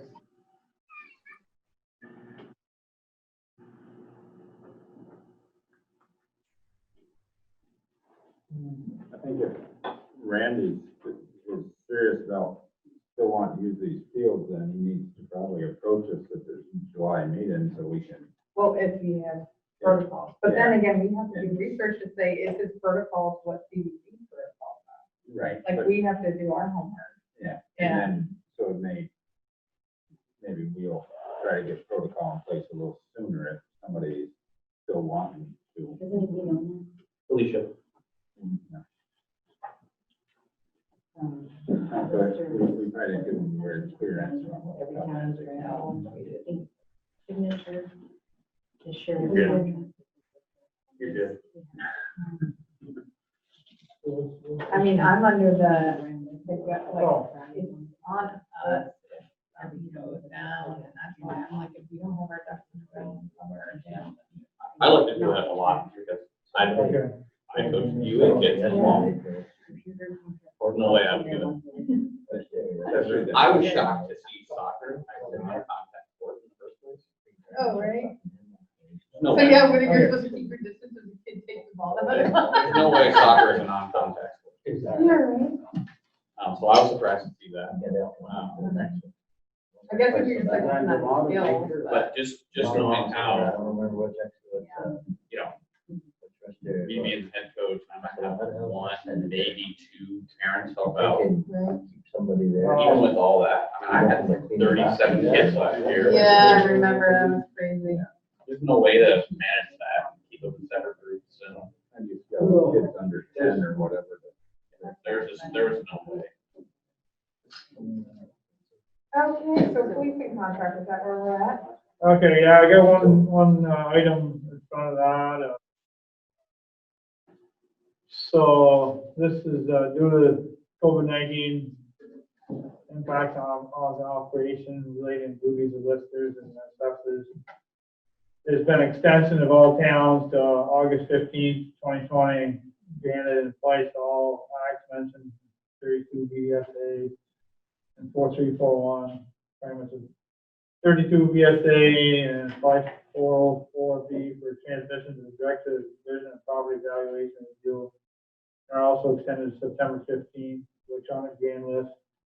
And 401 must be transmitted to the Director on for this date. So this is just a letter that was sent out to us, telling us the extension, and basically we need to sign it. Send it back to them so they know we. So if nobody has any problem with that, I'll write the signature and send her back.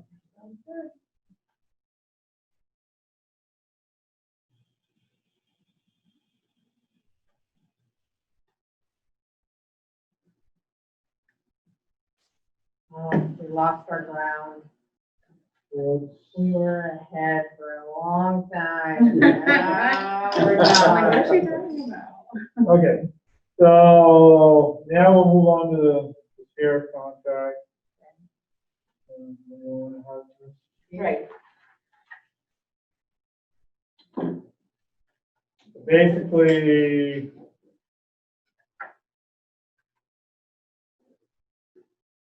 it was a small increase which we budgeted for.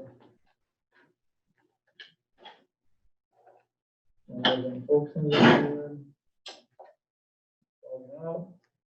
About $2 an hour more for each hour for the regular sheriffing contract. Yeah, why is that again? Can you tell me? There's two contracts. One's the summer patrol for the SRO and the other contract. And he had raised the rate from $44.50 to $46.50, so it caused the general fund policing to go up.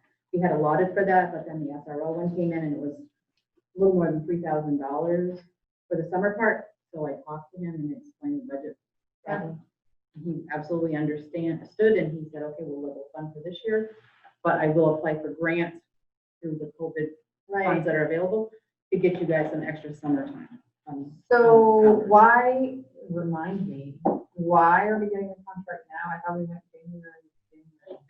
We call those schools. Oh, the July to July. July. July.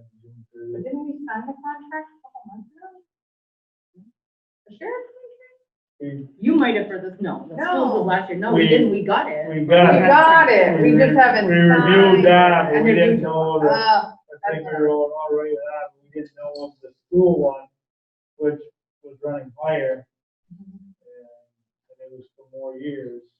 Three.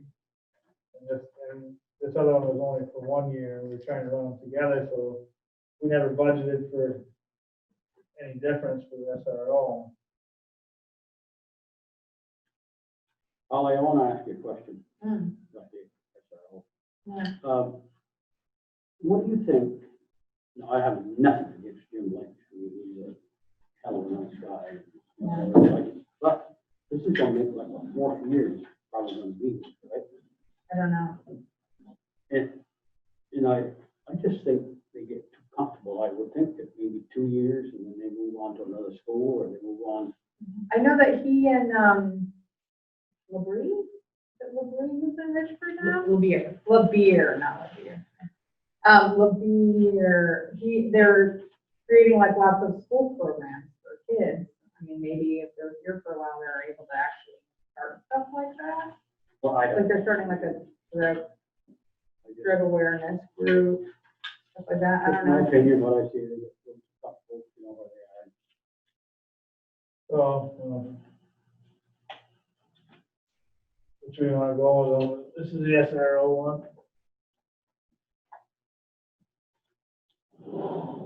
Been nice to see the sheriff's department out on the ATVs and stuff. Yeah, I told him that, I said, especially with the problem that we have with the bridge, and him letting us know right away, like that Monday, emailing and saying, hey, look, this is the problem, this is what they saw, without them out there patrolling, we wouldn't have known.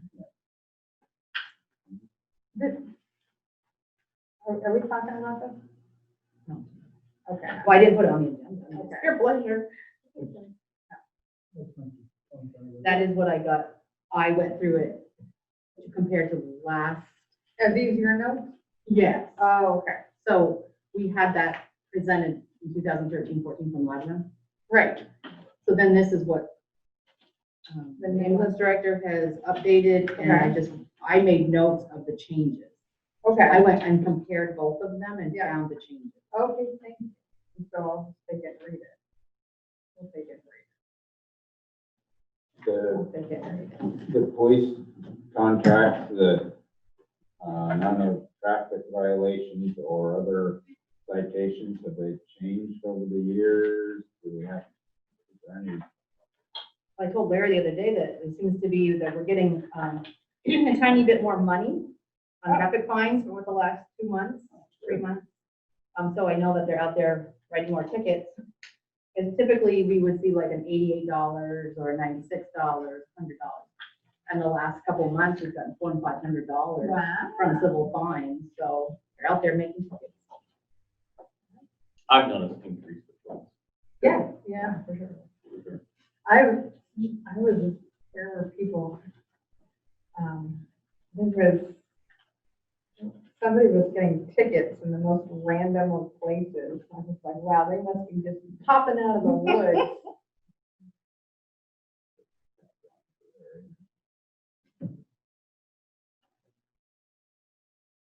Yeah, I was just, approving them now, I was just passing around to look at them. make Oh, sure. we signed them.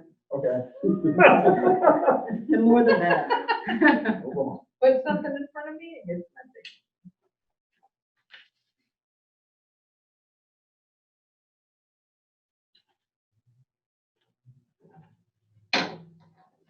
You can't complain with level funded. Actually, glad he worked with us. He's been working with us pretty good. I think. Yeah, He's yeah. been on board.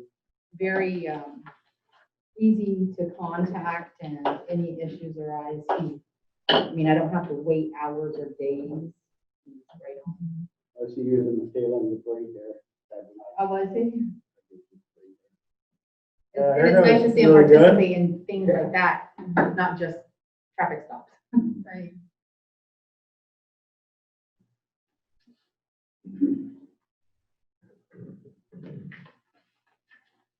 You haven't gotten pulled over, right? Jim? Yep, did yesterday You did? on an ATV. I was joking. I was joking. More or less campground, go down Butternut Hollow Road, and we pitched over a hill, and they were coming, as soon as they saw the first one, they turned the bull light on, and they're all good, everything was legal, so. There you go. Or they check registration? Yeah. Make sure you get your vaccine and your registration. On this, DJ. It was Mr. Rainville, and I'm not sure who his partner was there. Oh, they showed up.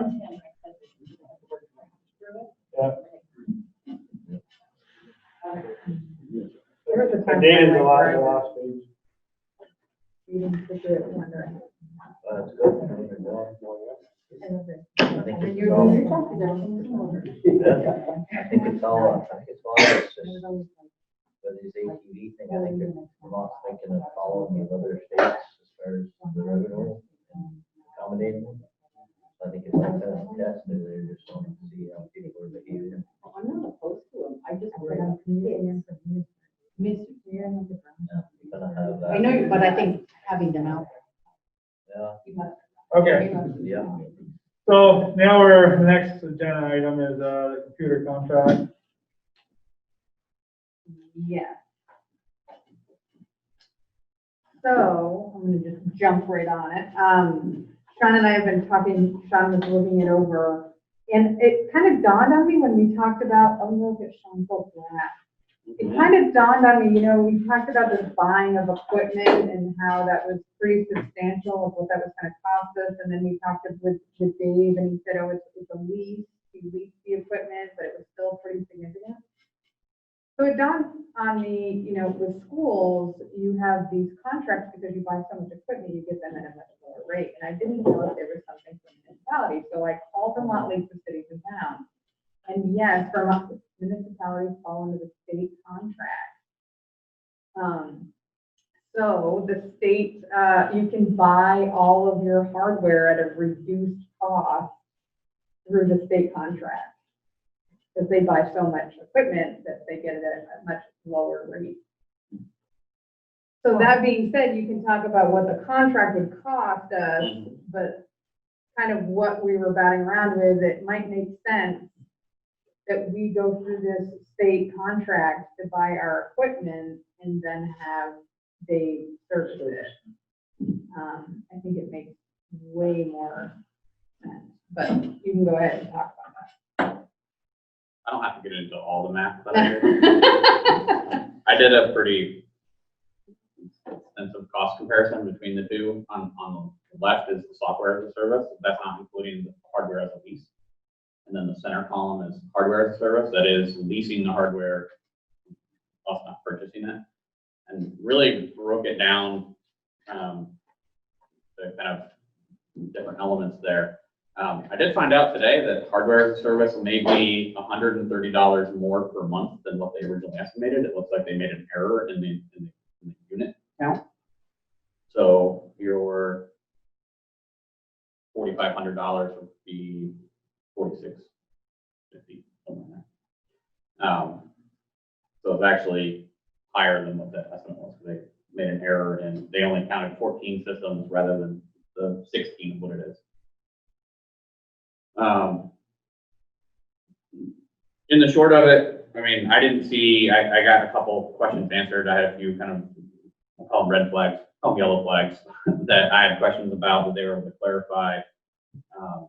This going the software route of what we've been doing and purchasing the equipment ourselves is the better choice, from what I can tell from the cost comparison. I would not continue to purchase equipment from Vermont Connections. It appears that it may be like retail plus. A few different examples. I mean, obviously we can purchase from them. We do have, you know, one of the things that we take into consideration is we do have a good relationship with them. I did do, I know that you had a question regarding another company. I did look into that other company in St. Albans, Maple Leaf IP. I looked at a few others as well, just to kind of get kind of general apples to apples comparison.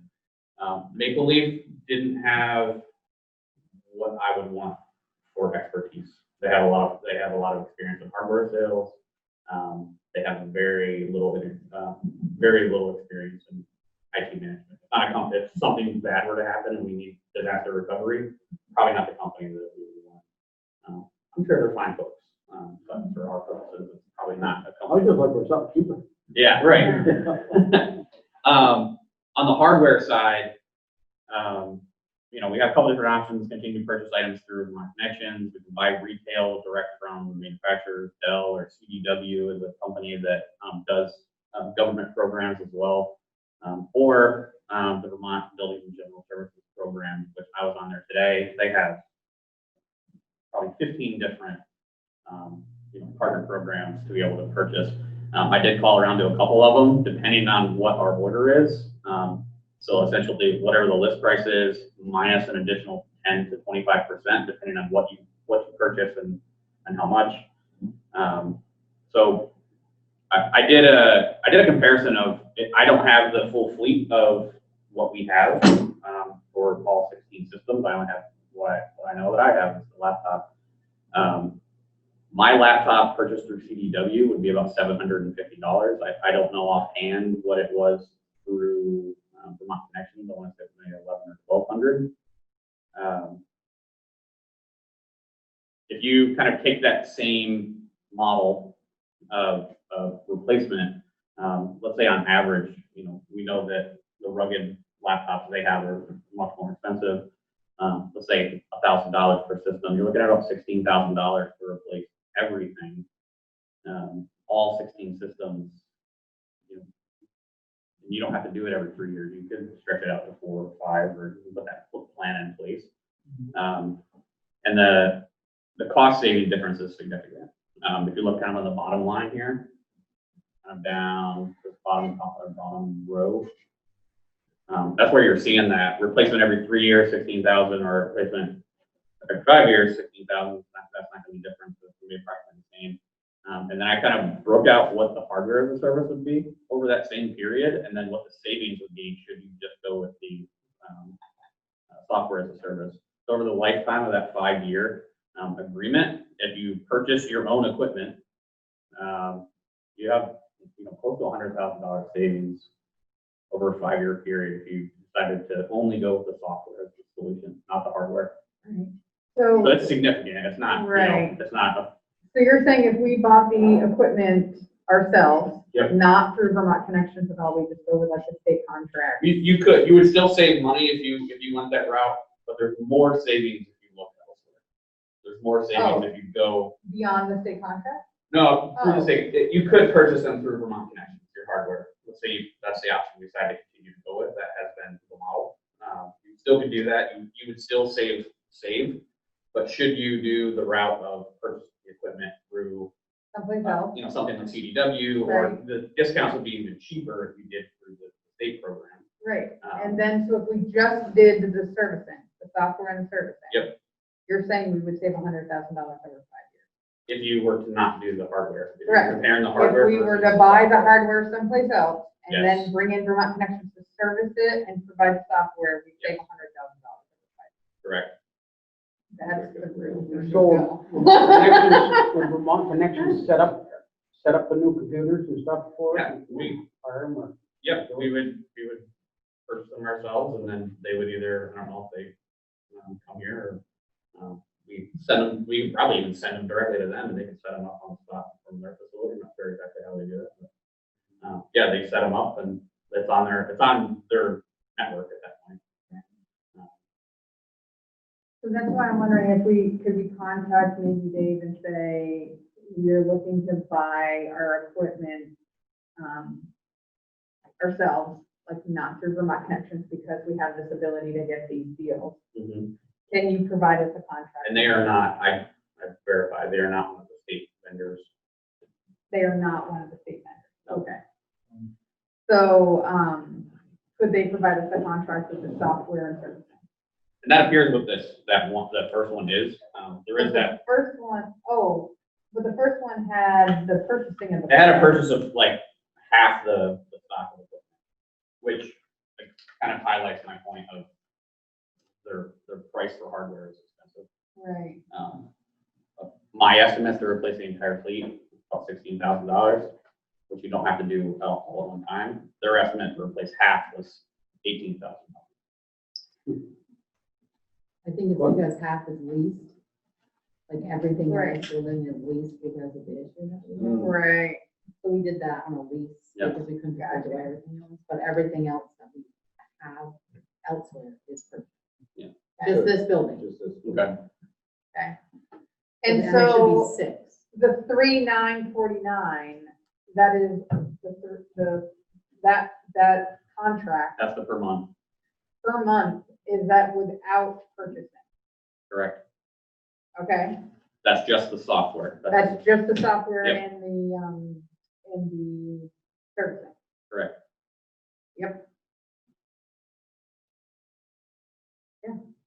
Which one's that? The red one, Okay. the pink one, yeah. Yeah. The 3,949 a month. The second, that green one was with us leasing the computers from. This is them. all leased. Yeah. Yeah, that column's the leased equipment. And then the last one was what?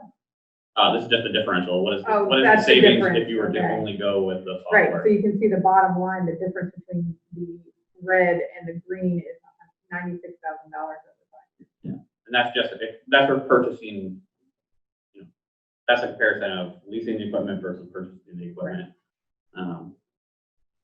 Yeah, Sounds like a no-brainer. Yeah, I think so.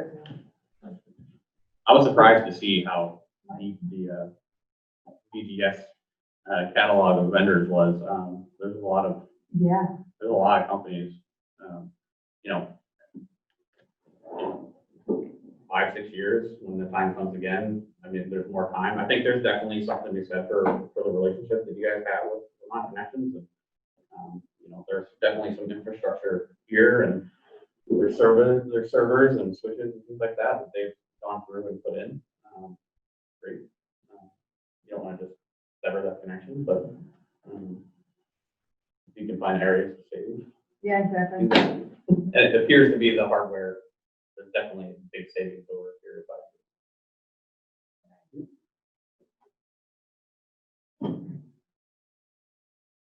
So basically, we got a call in tonight, I don't know. So how about, because I feel like I want to, even though that first contract we have, but there's a purchase of equipment in that contract, I think I would like a new contract that doesn't have that at all. And then we can And if we go that way, we're gonna have to replace the 6 computers in this building. All the servers, all that stuff, or all the other. That's all. It'd just be the computers. Yeah. I mean, things like computers, non-network printers and things like that. The printer ability, you get that from them as well. But None of our printers come from. okay, that's something. But yeah, getting the specs together to order computers, that's not a terribly difficult task to find the right vendor that gives the best price. Yeah. I agree with that. So it'd be that reoccurring cost, shortage, needs to come out. Correct, like there, do you have that? Which contract do you have?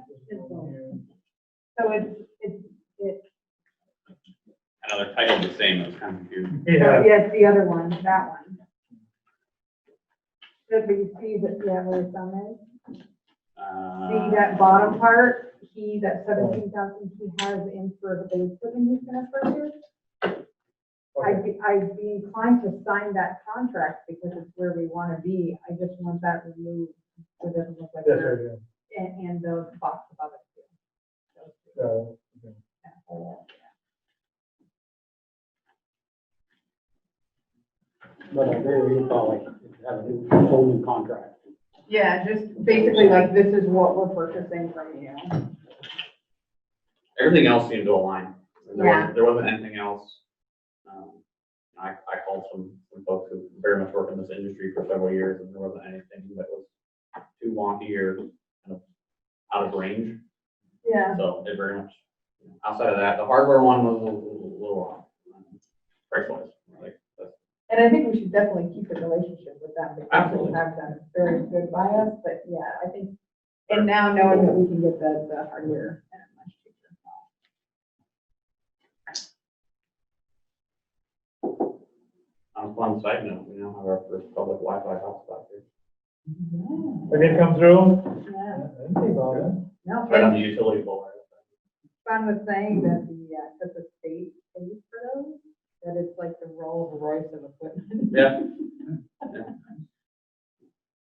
We gotta think about where to put another one. Oh, you know what I was thinking? The armory, because the park and ride's right there. Or if people could park and use it. I think the library got one Oh, through did they? themselves. Oh, Somehow, I think it was through the library department. Oh, right. There's one came the other day. She's gonna look for somebody to install. I don't think it was under the same thing.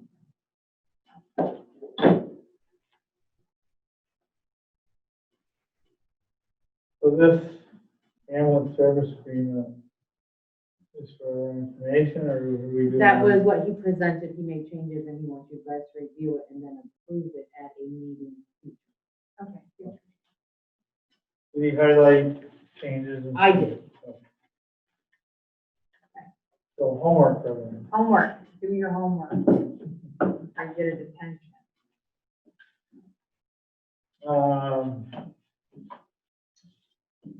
Executive session? So is the other equipment part of the executive session? Or we're just having the lawyers talk?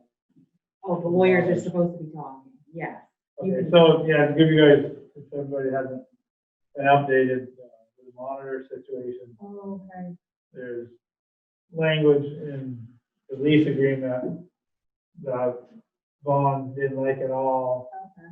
So I had asked to see if, I don't have his name in front of me.